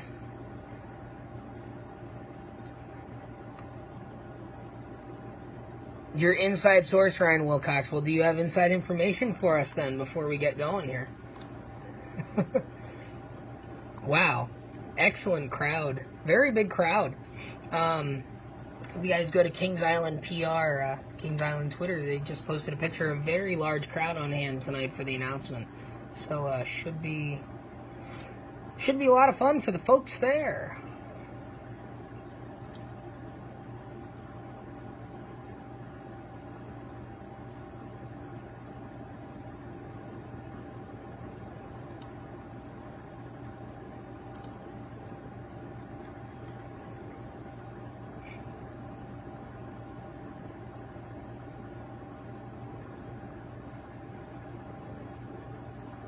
Darren Brown's Ghost Train, yeah, that's gonna be interesting. I really want to give that a shot when we finally get over there.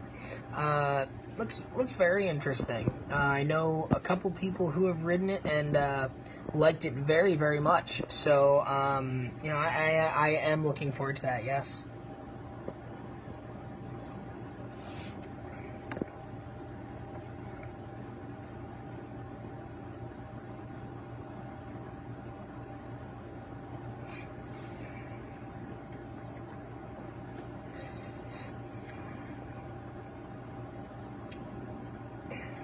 Yeah, Storm Chaser, I liked Storm Chaser. I don't think it's a world beater. The interesting thing about Storm Chaser, and I said this last night, is because so many of the 2016 rides have had problems opening on time, I really think that it's possible that Storm Chaser could win the golden ticket for best new ride, because it's really kind of down to like Storm Chaser and Valraven, because they opened so much earlier than everything else. And I mean, I said from day one that Lightning Rod and Dollywood, all they had to do was get that ride open, and it would basically win best new ride, and they couldn't get it open. So I don't think we're gonna see.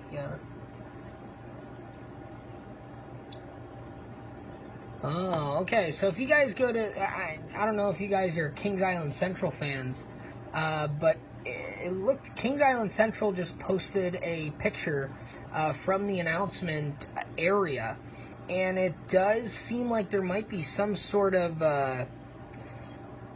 there's some sort of image projected on the side of the crypt building. I don't know if it's like an animal head or something, but take a look at that, guys.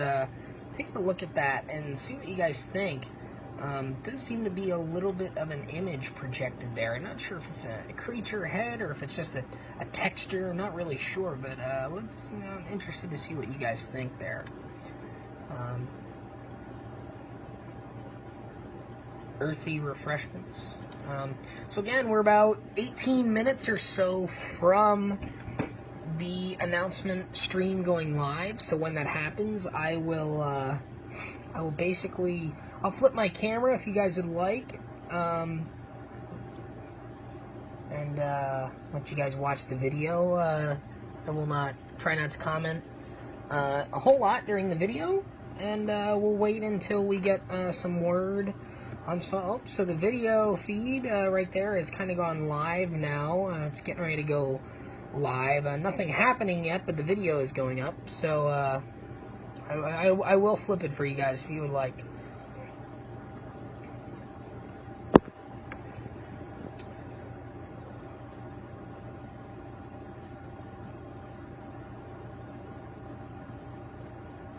Tony, Cedar Fair.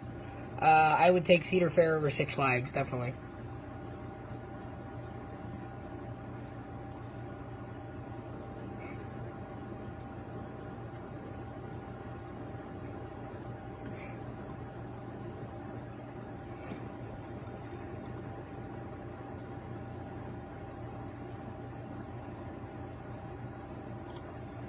And video seems to be having some issues all of a sudden.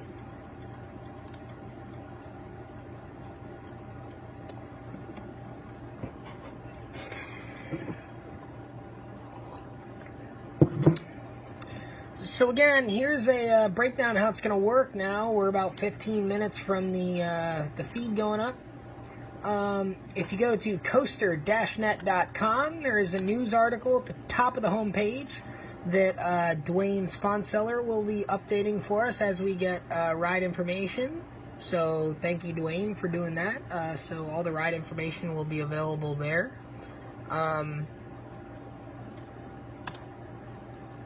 And then, you know, I will be flipping my camera, and I will keep quiet so we can watch the video. Hopefully, it's not loading for me right now. It's buffering, so hopefully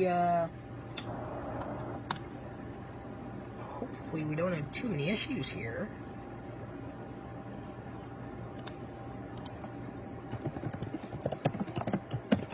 Let me see if I can figure something out with this quick. Once the video is done and after a few people speak and we get some once we get some words and some thoughts from all the folks at the park, we'll come back on here. I'll keep the video going, and you know, we'll discuss it for a few minutes. I'll give you my thoughts. Like I said, I do have a regular 9 to 5 Monday through Friday job, so I do have to get up and go to work tomorrow morning. I actually have an early meeting at 7 a.m., so I do have to be up extra early, so I do not want to be up till about 2 a.m., you know, discussing this ride, but we can discuss it a little bit afterwards, and hopefully we'll make it a wrap sometime between 11 and 11:30, hopefully.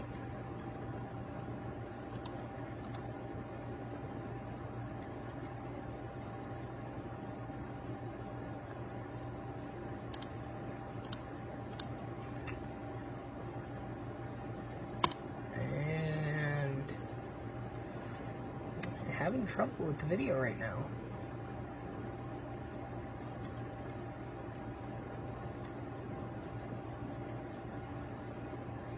No, Steve, it's kind of the first time we're actually trying this on COASTER-net. Haven't done a whole lot of this yet. That's why I tried it out last night, and then we're doing it tonight for the announcement.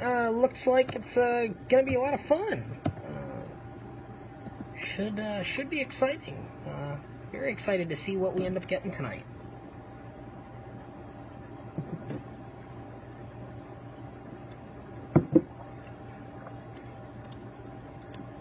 Yeah, I think this might be something we do. If you guys, this again, your feedback is definitely welcome. If you guys enjoy this whole Facebook Live thing, and you know, maybe we do a monthly chat or maybe even a weekly chat. You know, we can talk about stuff.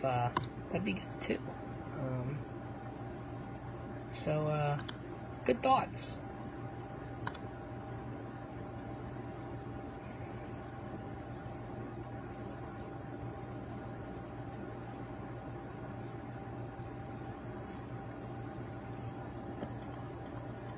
Trying to keep the sound down.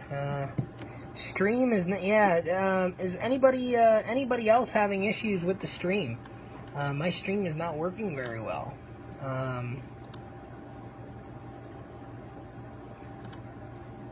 We're about 13 minutes away from the announcement.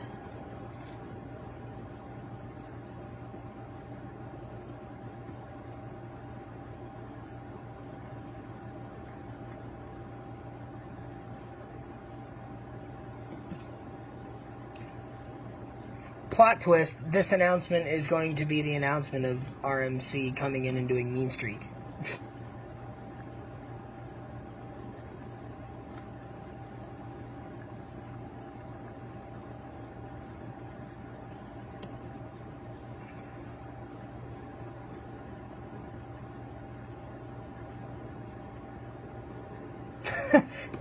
This is going to be called the Lag Spike Airtime Coaster. This is all just a big scandal. There's actually no announcement tonight. That's part of the teaser. Call Donald Trump. He will make the stream great again.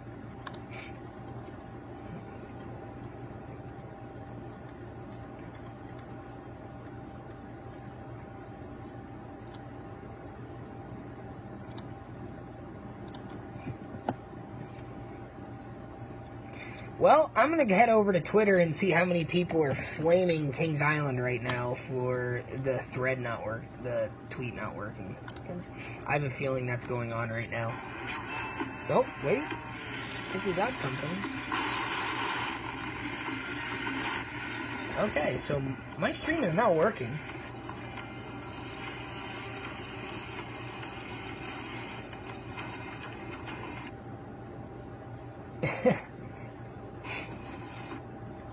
Top lightning rod is more reliable than this stream.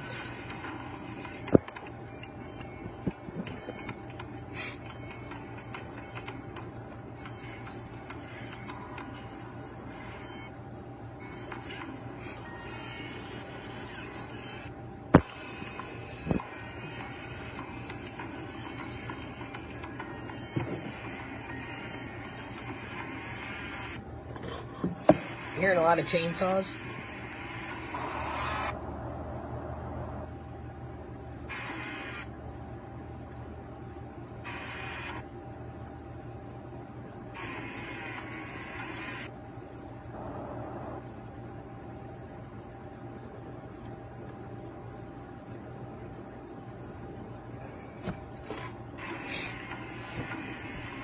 Yeah, this isn't working very well, guys.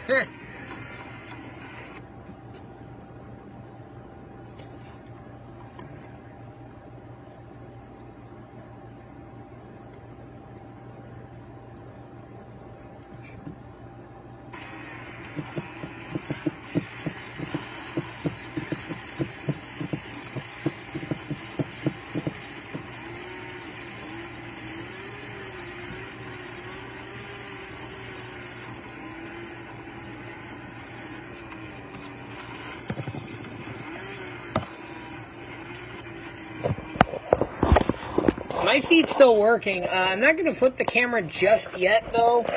All it says is, good evening. We're glad you've joined us as we make a major announcement regarding KI Project 2017.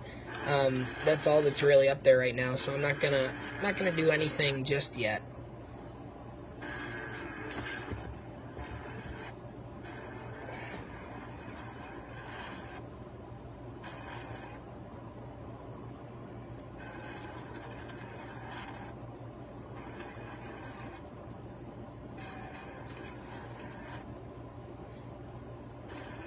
Vacoma SLCs are smoother than this stream.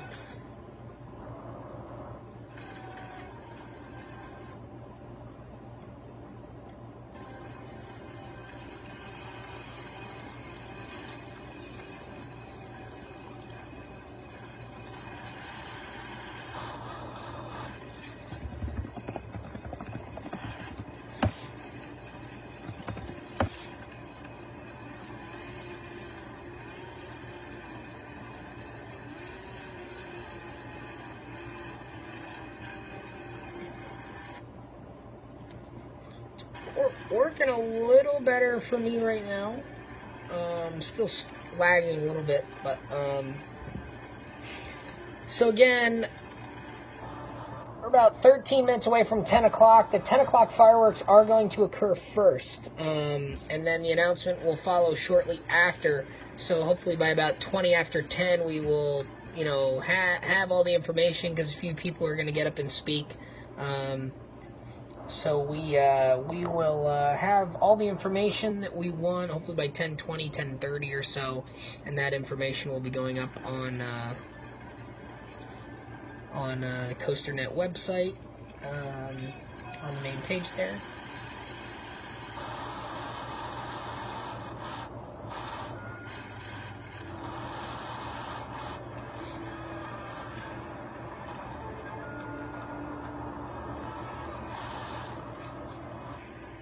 This chat room isn't even fun.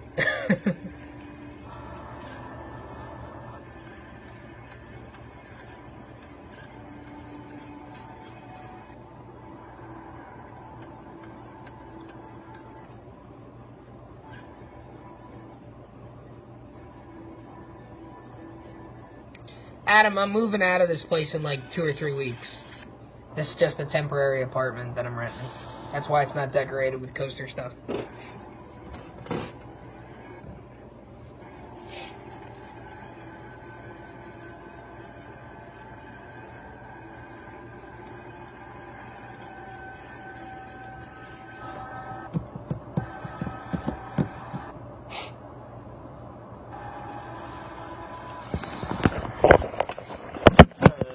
this here so I can...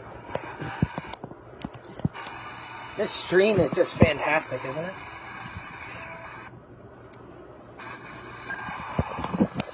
Rub Don's bald head so it'll stop buffering. That's great.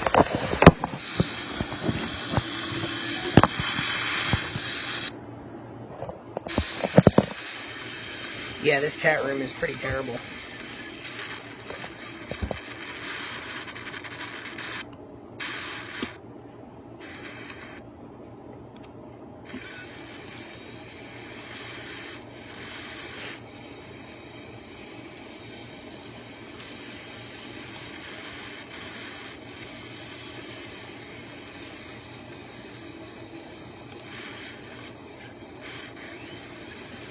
Alright, so I'm going to make my official prediction at this time.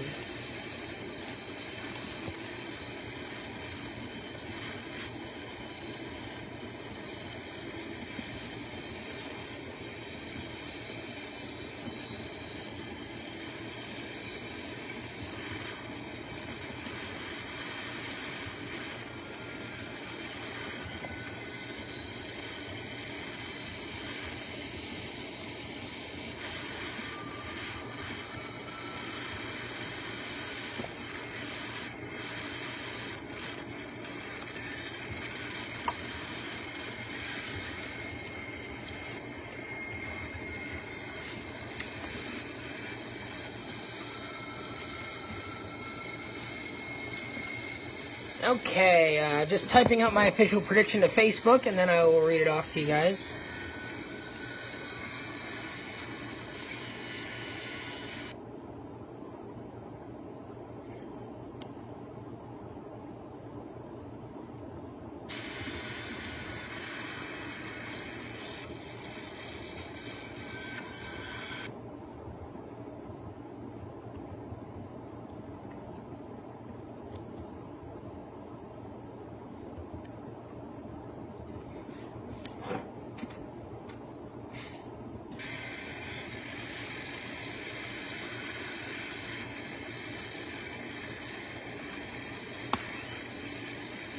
Okay, so here we go. My official prediction. I'm going to go with a wood coaster built by Great Coasters International. I am going to stick to my original prediction for the name just because I feel like I might be close enough that I look like Nostradamus if I'm right. So I'm going to stick to my original thought of Timbercat. I'm going to make my height range 85 to 110 feet tall, length 3,000 to 3,500 feet long, and I'm going to say no inversions. That's pretty much what I'm going to go with there. So GCI Timbercat, 85 to 110 feet, maybe about 3,000 to 3,500 feet long is what I'm going to say. So we will see what we have here. Just a few minutes before... looks like the stream is a little bit better, knock on wood.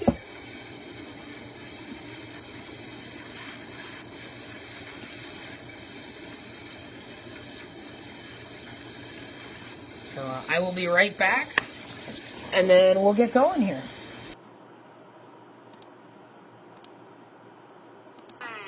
Time to unveil what is happening in the woods of Rivertown. Vice President and General Manager of Kings Island.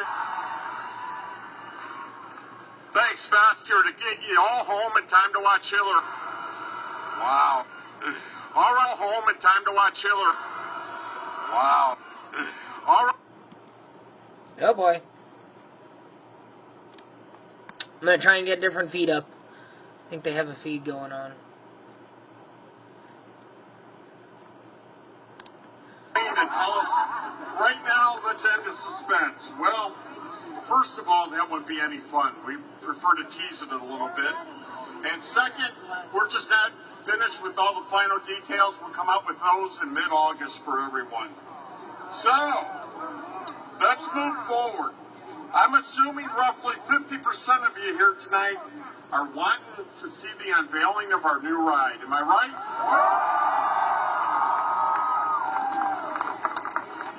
As for the other 50%, let me make this very clear. There is no gym for Pokemon Go here tonight. I'm sorry, you won't find a single character or gym back here.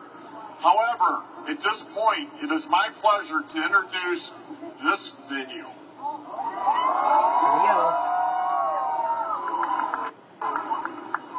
May not be very clear, guys, but we'll see what we got here.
So what do you think? Do we have a winner?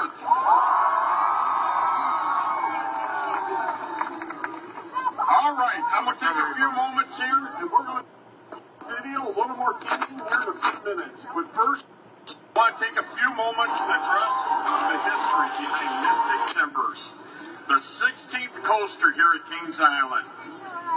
First of all, I'm going to date myself back to 2009 when we developed Diamondback Coaster, which ranked number 2 on the road that year. So yes, the name is Mystic Timbers. Let's hear it for Diamondback.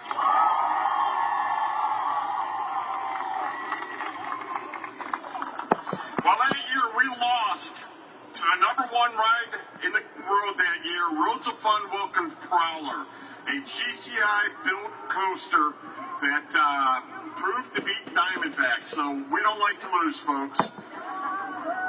But at that time, we recognized the fact that we needed a low-to-the-ground, speed-hungry coaster that could be enjoyed by many, but the competitive nature of the 53, yes. team wanted more. 3,253. A great design coaster and add more was the challenge that we would be addressing for the last year. Let's start with the ride. We needed one that guests will want to ride multiple times to see the changes that can occur during the day and night, especially in those woods. We've been told of some unusual happenings in these woods, and the only ways to experience or witness these was to take a ride on Mystic Timbers. And then there is that shed. What exactly is happening in the shed? The only way you would know is to ride Mystic Timbers when it opens in April of 2017.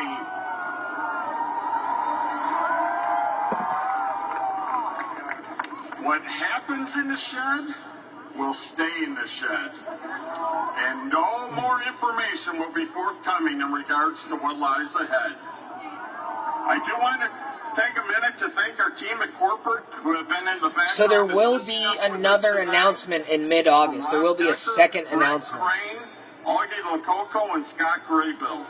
Their work in connection with the maintenance and construction team here at Kings Island, Jamie Gaffney, Jeff Grantke, and Mark Stillman, were promising to deliver you a coaster that will be unique to all others.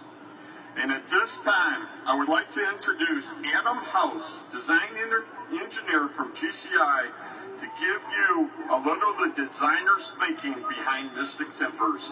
Adam.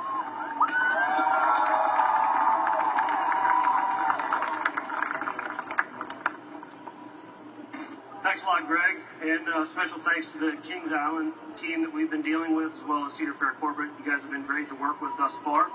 But obviously I'm here to speak about how we came up with this crazy ride layout for Mystic Timbers. So just to give everybody just kind of a brief on what Great Coast is, I know there's a lot of enthusiasts out there that have heard from us before and have ridden some of our rides. But basically we always strive to provide really the smoothest and most twisted layouts we can do. Our staff of engineers and project coordinators really come together, and we've earned this reputation of being one of the best wood coaster companies in the business, and we do things differently. If you've ever ridden one of our rides in the past, you know what I'm talking about. And for those of you that haven't, next year is your chance. Also, everybody that's over there, watch out. There's something in the woods. I think I can already hear it, so just watch out over there. As far as my background goes, as Greg said, I'm a design engineer for Great Coasters. I've been with the company for 9 years now, and I actually grew up right here in northern Kentucky, so I really spent some of the best summers of my life right here in Kings Island. Really, the entire reason I'm here today in front of you guys is because of rides like the Racer and the Beast. I mean, their excitement, their innovation at their time have really helped me to achieve my dreams of designing and building wooden roller coasters. So this park's been impactful on my career thus far, and it's really awesome to be able to come in here and actually impact the park in a similar way. So, like I said, I've been given the chance to work with Kings Island and change the landscape and the skyline. I did say I was a local guy, remember? So the park's going to change forever with what we're doing here.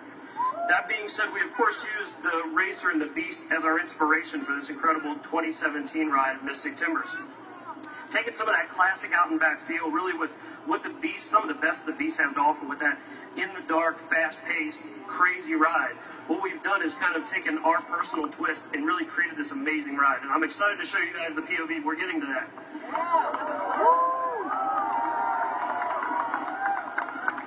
So what's great about, like Greg said, with the design of a project like this and having a partner like Kings Island is we have the ability to work as a team, right? So we can come up with some really neat ideas, and the park can push back and say, we like this, we like that, here's what we want to do, here's kind of the intent.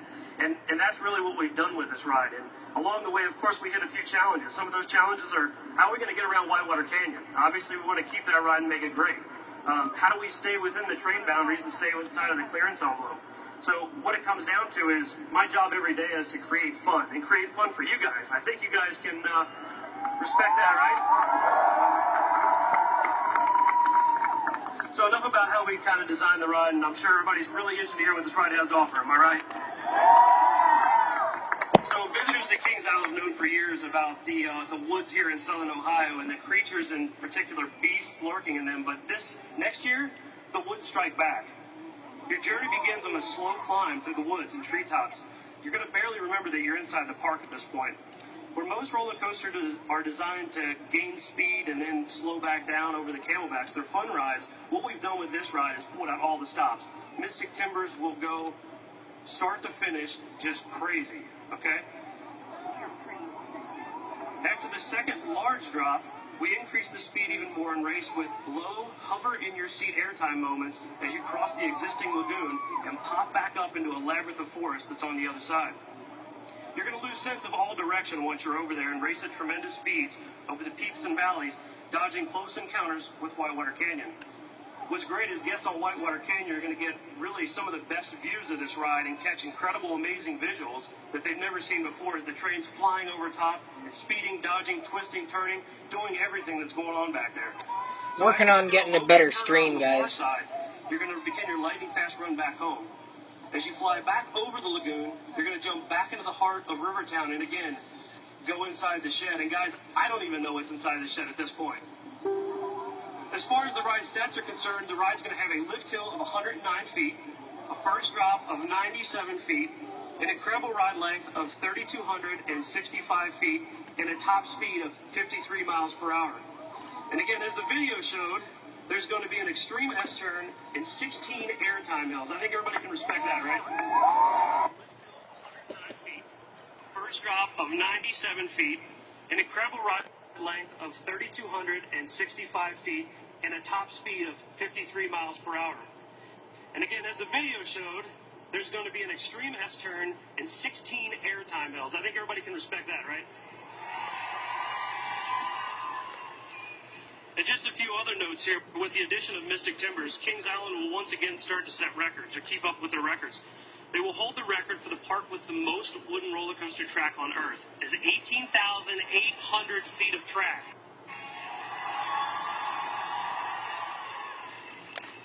Not to mention all 5 wooden roller coasters here in this park, which is the most wooden roller coasters in any park on Earth. Come on, Adam House, don't. So guys, like I said, I'm excited about Mystic Timbers. I know you guys are. You guys are probably ready to see the video. With that being said, I'm going to hand it back over to Don.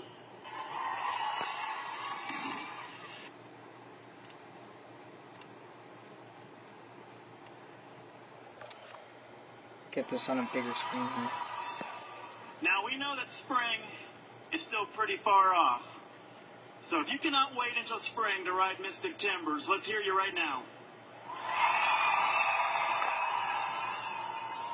All right, how about, since we're ways away from spring, we take a virtual ride on Mystic Timbers right now. Feel bad for all the people in Splinter Cat shirts. All right, let's ride. I like Mystic Timbers a lot better than Splinter Cat, for the record. There we go.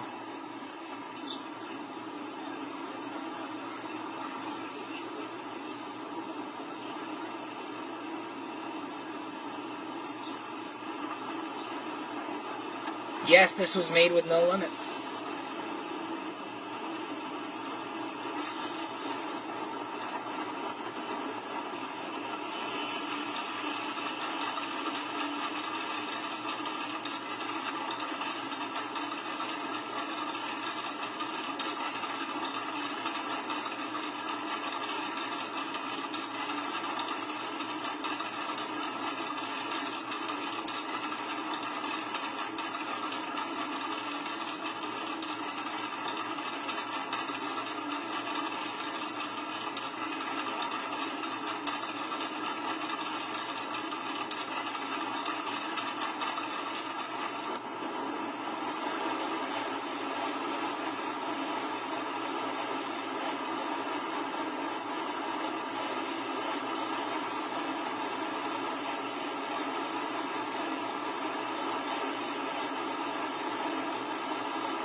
Okay, so obviously the video pauses in the tunnel. Okay, there we go.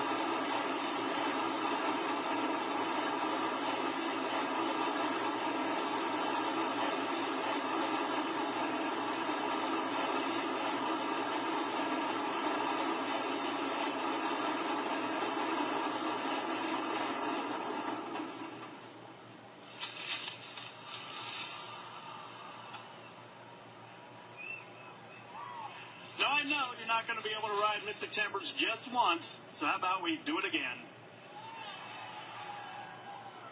All right, let's see the POV one more time.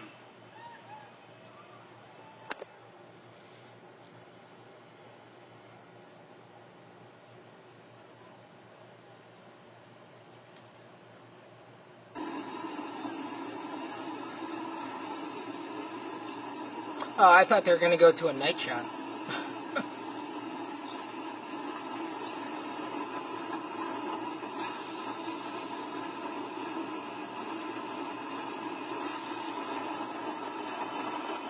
No, not as twisted, but that puts the emphasis on the airtime, so I like that.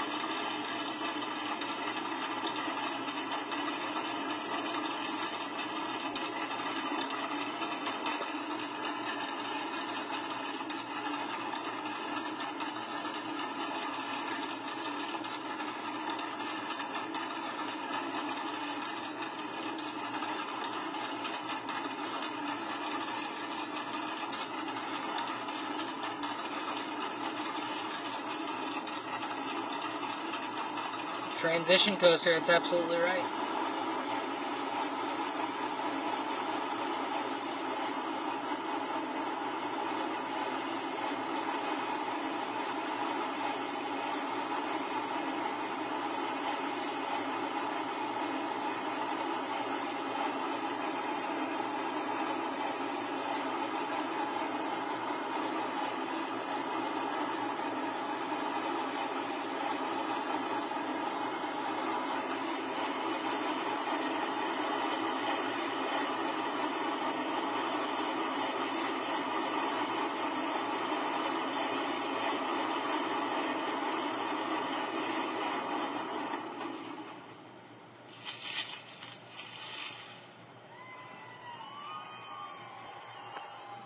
with hashtag What's in the Shed, we probably should also edit hashtag cliffhanger. I didn't think, I bet a lot of you didn't think you'd come here tonight leaving with more questions than answers. But it'll give you something to think about throughout the whole construction phase about what's going on in that shed. At this time, we'd like to thank everybody for coming out and being a part of the introduction of Mystic Timbers to the world. So you always remember this night that you were part of this experience. The ride will open in the spring. If you want to be among the first to own a Mystic Timbers t-shirt, we have those available down to my right and also in Rivertown near the Beast. There'll be a cart there. And if you remember the news media, Greg Scheid and Adam House will be available for interviews right below me. And I'll have flash drives with all the assets for this ride. So again, thanks for coming. We know you can't look forward, or we're looking forward to Mystic Timbers Open. We know you're just as excited as we are. So thanks again. Have a great night.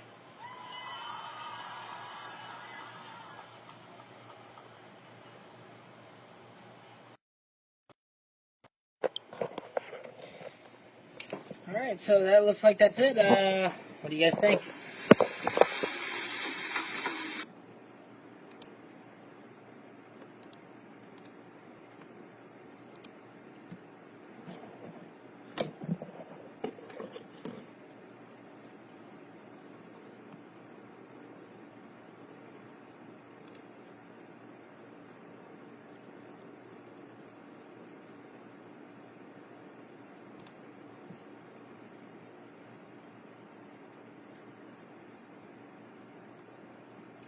Yeah, I think it looks really, really good to me.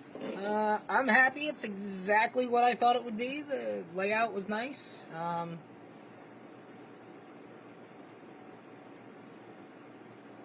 And I really think you got a wild card here. What are we going to see in the shed? We're going to have a free fall drop? We're going to have some sort of launch? I don't know. It's going to be interesting. I think it's interesting if you look at the layout of that blueprint layout that we looked at. It does look like that that shed goes right into the station after it leaves that shed. It'll go right into the station. So to me, I think the easy answer there is probably some sort of drop section or something. But maybe there's some sort of themed dark ride section. I don't know. What are your guys' thoughts on that?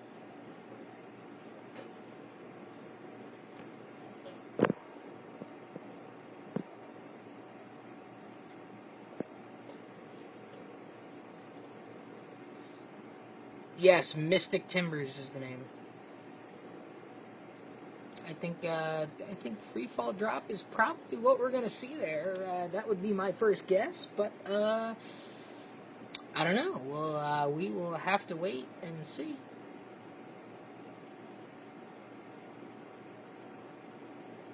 Only one train operation. Very nice.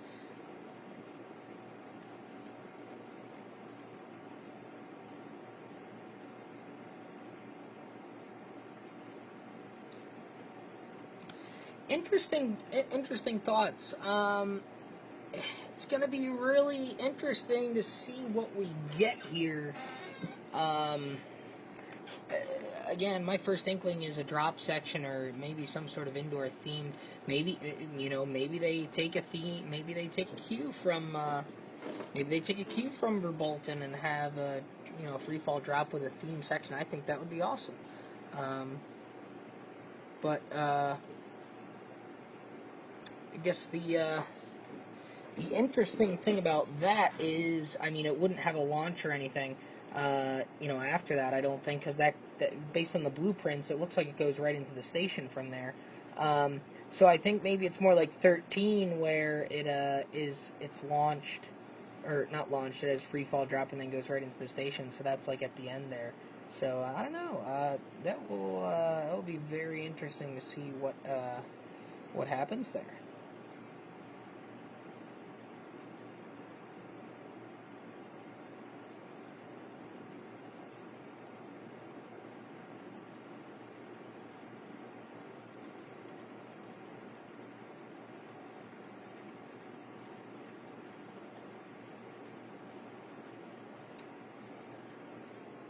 Yeah, there's no reason that it wouldn't work on wood. I mean, when you think about it, really, there's no reason it wouldn't, because wood coasters have transfer track. I mean, it's be interesting to see what kind of mechanical issues, if any, they have with it, because at the end of the day, GCI is at a very good record with rides opening on time and working properly. So I think it'll be very interesting to see, if there is some sort of a free fall drop or something like that, if there's mechanical issues that go along with it.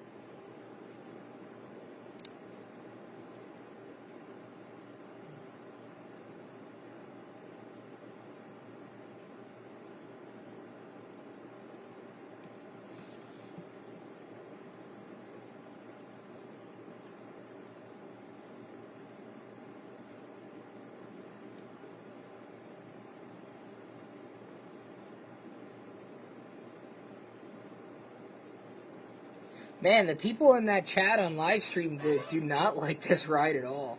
That's interesting.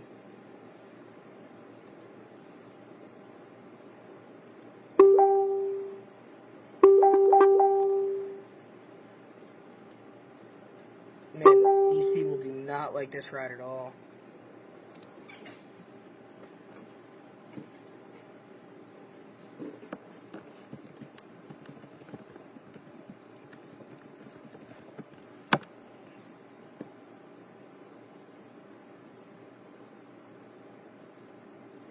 Oh, you know what? I'll take a GCI over an RMC any day, because number one, I think they're better rides, and number two, I know it's going to work. So, personally, I'll take a GCI over RMC any day.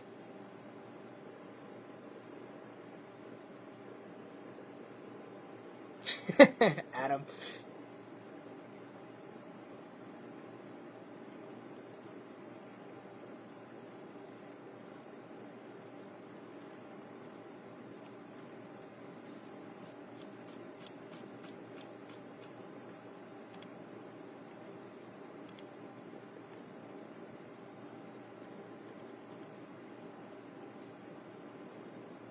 GCI is my favorite wood coaster manufacturer too. Absolutely. Take GCI over RMC any day.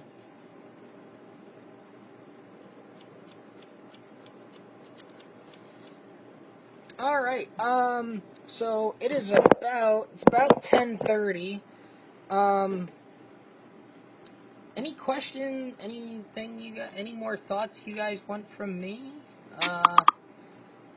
I think we'll get ready to wrap up the video here, since seems like just a lot of discussion. We can definitely continue the comments on the video chat in the comments section.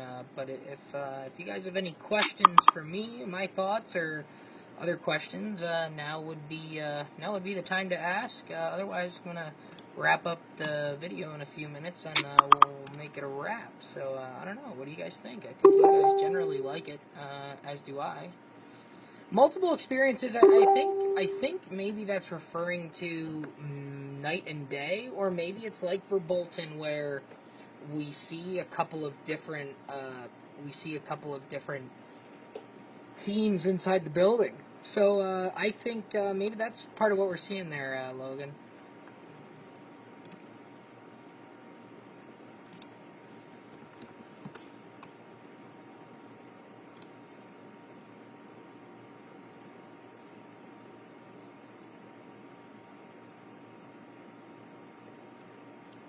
Well, we've got an interview here.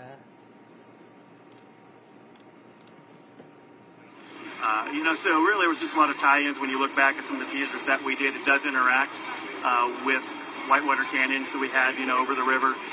It'll go over the pond as well. It interacts with the train. So a lot of our teasers, everything that we did tied into the ride for the most part. Yeah, it looks really cool. So, what's in the shed? What can you tell us? That's going to give, your community another 9 months to kind of speculate what's in the shed. But you're not going to know until it opens in the spring. You're going to have to ride it to find out what's in the shed. It's not nothing that's in the shed, though, right? There's something in the shed for sure. Okay. But it's I think it's something fun to to play around with, to kind of speculate. You have all the construction, posts that you want, but to have something else. See you, Steve. Have a good night. Having that cliffhanger. It's almost like the season finale of The Blacklist. We left you Thanks for hanging joining. tonight. We didn't complete the ride for you. Yeah, it's very interesting. I mean, not only is that a cliffhanger, but you'll have another announcement sometime in mid-August that Mr. Scheid applied? Yeah, there'll be another announcement. We think everyone's going to be excited about that as well. I mean, 2017, it's a great year to have a season pass. You're going to want to visit here a lot. Mystic Timbers, the next announcement that's coming, the live shows we're going to have next year. It's just going to be a great year. I think it'll be one of the best years in Kings Island's history. It'll be our 45th anniversary as well. So 45th anniversary, new wooden roller coaster. They haven't added a wooden coaster since 2000. So that's 16 years ago. It'll be 17 years ago then. And even before that, because Son of Beast was a bit of a debacle. So before that, and we're talking about pre-Cedar Fair here. Yeah. The last wooden coaster added was Would have been the Beast. The Beast in 1979. So that was before I was born. Yeah. So this is actually going to be the first wooden coaster for me on KIC, at least. KIC wasn't founded until 2003. So I'm really excited to watch the construction. I mean, you haven't worked for the park for the construction of a wooden coaster yet. Is this particularly exciting for you? It's very exciting for me to see the process with that. I've seen two B&M steel coasters go up, so I know exactly, how that process goes. But it'll be fun to watch a wooden coaster go up. I had a little bit of time out of California's Great America watching Gold Striker go up with helping them with that announcement, so I know a little bit about what it's going to look like. But, when I heard it was going to be a GCI coaster, I was excited about that. I know how good Prowler is. It edged out Diamondback in 2009 for the Golden Ticket for Best New Ride that year. Gold Striker, it's a phenomenal ride. We got Renegade at Valley Fair, phenomenal ride. So, they're great coasters. And then you take the best elements of the Racer, the best elements of the Beast, you combine it into this ride, and you have a big winner. Yeah, it looks interesting. I mean, the POV, for me, it always makes it feel like the rides go slow. And I guess it's to show off the elements, but with this one, it's almost like a ride and fast forward. And Mr. House from GCI said that the ride would be disorienting and fast, and it looks like that's very true according to the POV video. Well, that's a big trademark of GCI coasters, is that they're relentless, non-stop action from the time you leave the lift until you get back into the station. You're not going to see a lot of trims, on this ride at all. So, if you like high-speed ride, this is going to be for you. So it's all about high-speed twists and turns, this coaster. So would you say this is a thrill ride or like a high-end family ride? Like, how would you categorize this? It's a ride that accomplishes both goals. The minimum height's going to be 48 inches to ride this coaster. 48 inches to ride? 48 inches, just like the Beast, just like the Racer. And, so it's going to accommodate a lot more of our guests than the last two coasters we put in, which had to be 52 inches tall to ride Diamondback and Banshee. So if you like a wooden coaster, if you like the Beast, if you like the Racer, you're going to absolutely love Mystic Timbers. That's fantastic. I'll let you get back to work, Don. Thanks for taking the time. You. We'll talk to you really soon, all right? All right. All right, we're going to see who else we can get a hold of. All right, so that was Don Helbig. Caught him a little bit at the end. Kings Island Central there. Talking to him, so... sounds like they're pretty excited there. I'm excited. I am absolutely thrilled with this. And personally, I like the name better than Timbercat. I like the Mystic Timbers name. And again, I made this point a while back. I said, even a bad roller coaster name can be made better by making a good logo. And if you go to the Kings Island website, visit kingsisland.com, the home page has the logo there. I don't think the Mystic Timbers page is quite live yet. I'm having trouble heading to it, but if you look at that logo is absolutely awesome. Yeah, it reminds me of Shivering Timbers too. Oh, there is, okay, so I'll flip my camera. So there you go, there you have it, that's the logo. Absolutely phenomenal logo, I think. Love that logo, and that's the reason I like the name. I think the name and the logo work really well together. It's different. It's new. I absolutely love it. If you guys would like, I will play the... see if I can get to the POV. Maybe not.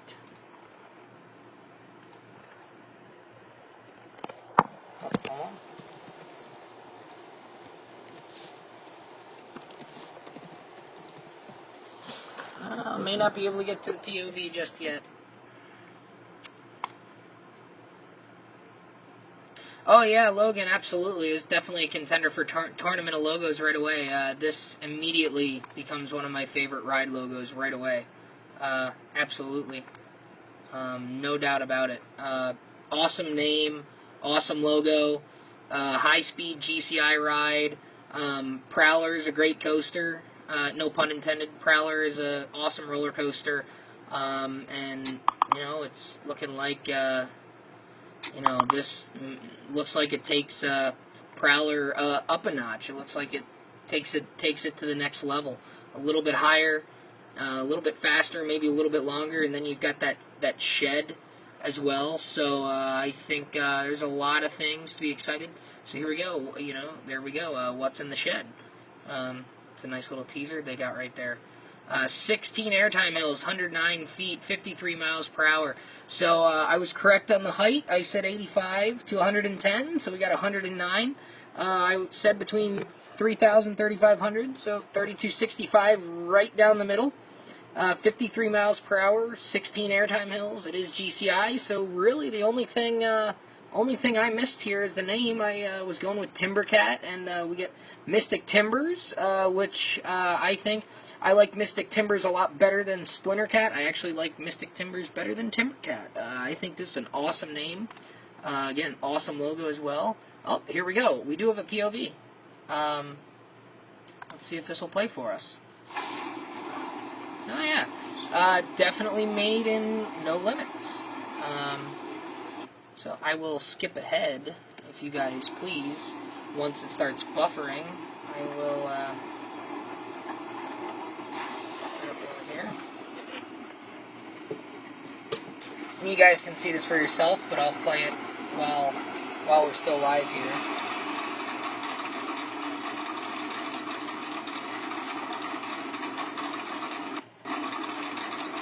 Nice tall GCI coaster. I really like this a lot.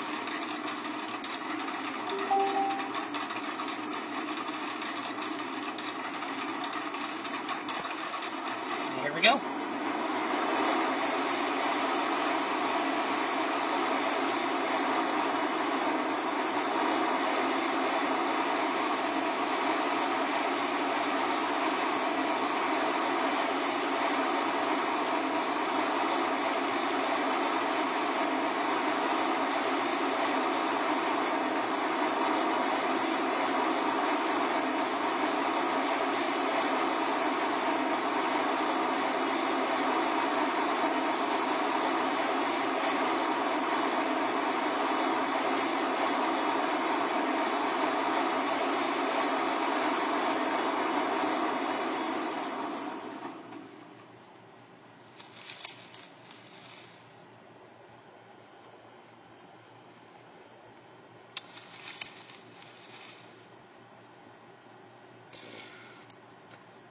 Love it.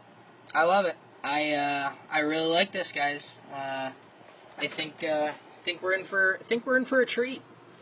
I think we're in for something really cool. Prolonged airtime, yeah, definitely. And it looks like it might hold its speed a little bit better. I know one of the issues. I think one of the small issues with Prowler seems to slow down towards the end a little bit, and in the middle of the ride. Maybe this will have the same sort of thing. I'm not sure. But Prowler is an awesome coaster. Let's see if we can get ride renderings. Here we go.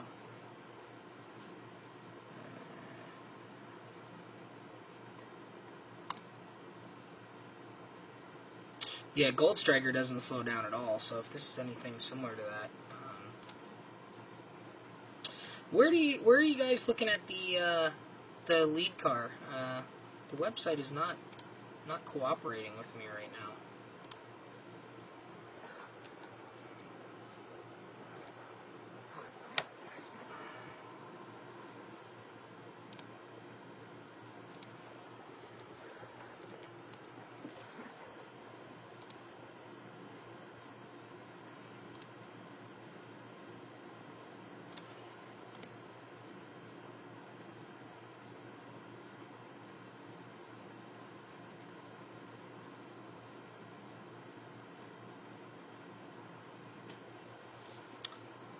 Yeah, I think too many people on the website right now.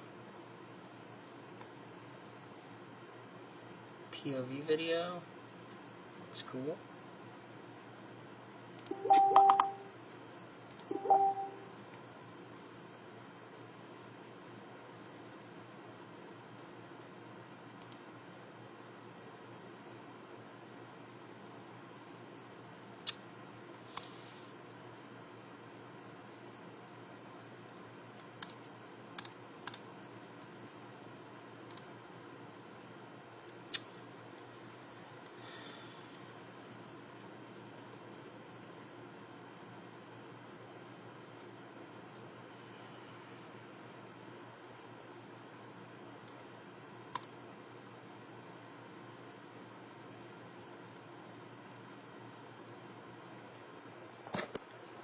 Here we go.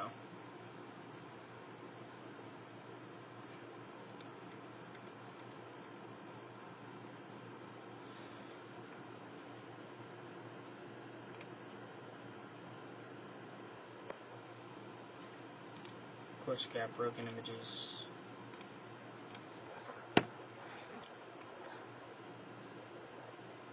Here we go. Yes, very interesting. Oh, that's interesting. It's an interesting looking lead car. Very different.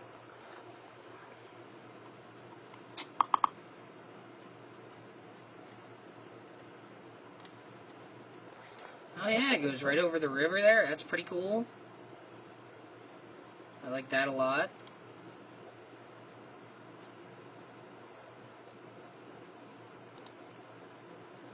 There's a nice overview of your layout there. So there you go. That's a good shot over there. So you've got the station off to the right there, and then you've kind of got your building. Yeah,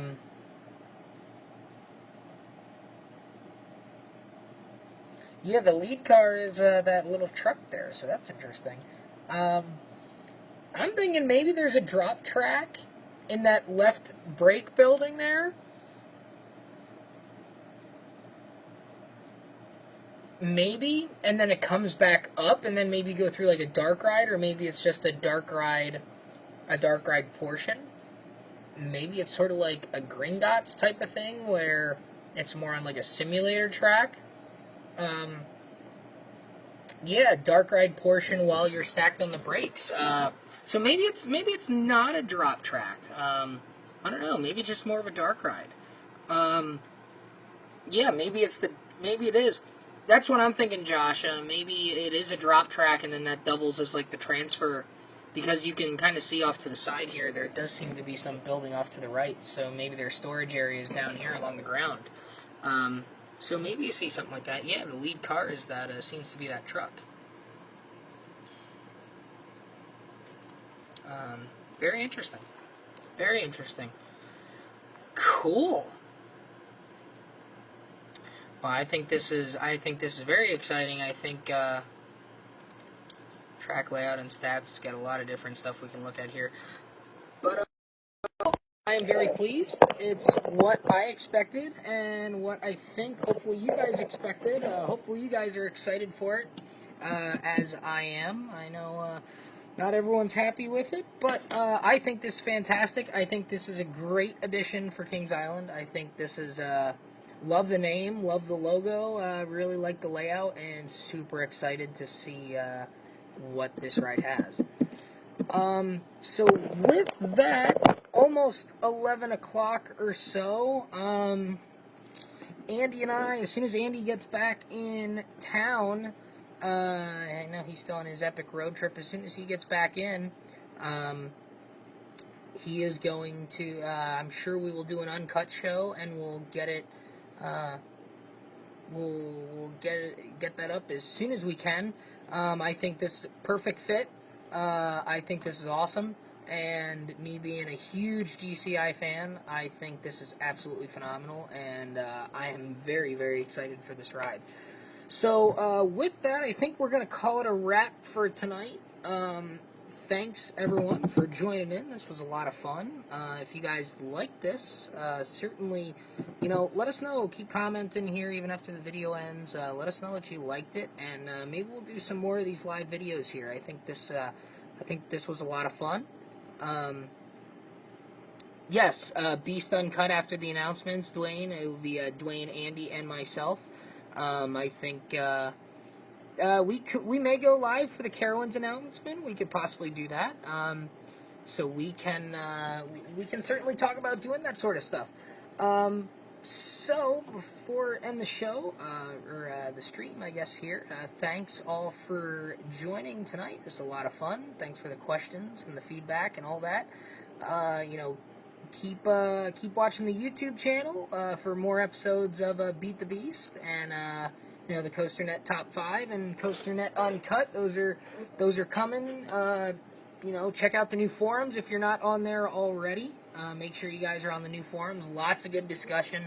There's going to be a lot of talk about Mystic Timbers, definitely. And if you are in the Dollywood area, Andy and I and a few other folks will be at Dollywood, not this coming weekend, but the following weekend, August 6th, Saturday, August 6th, and also part of the 7th, at least I will be. Crossing our fingers for Lightning Rod, not expecting it to be open, but if you guys are in the area, come on down to Dollywood and, say hi. We'll be around the park throughout the day, and, maybe we'll catch a ride or two with you guys. And I think that's about it. So, again, thanks for joining. I hope you guys had as much fun as I did. And have a great night. We'll see you guys next time. Thanks, everyone. See ya.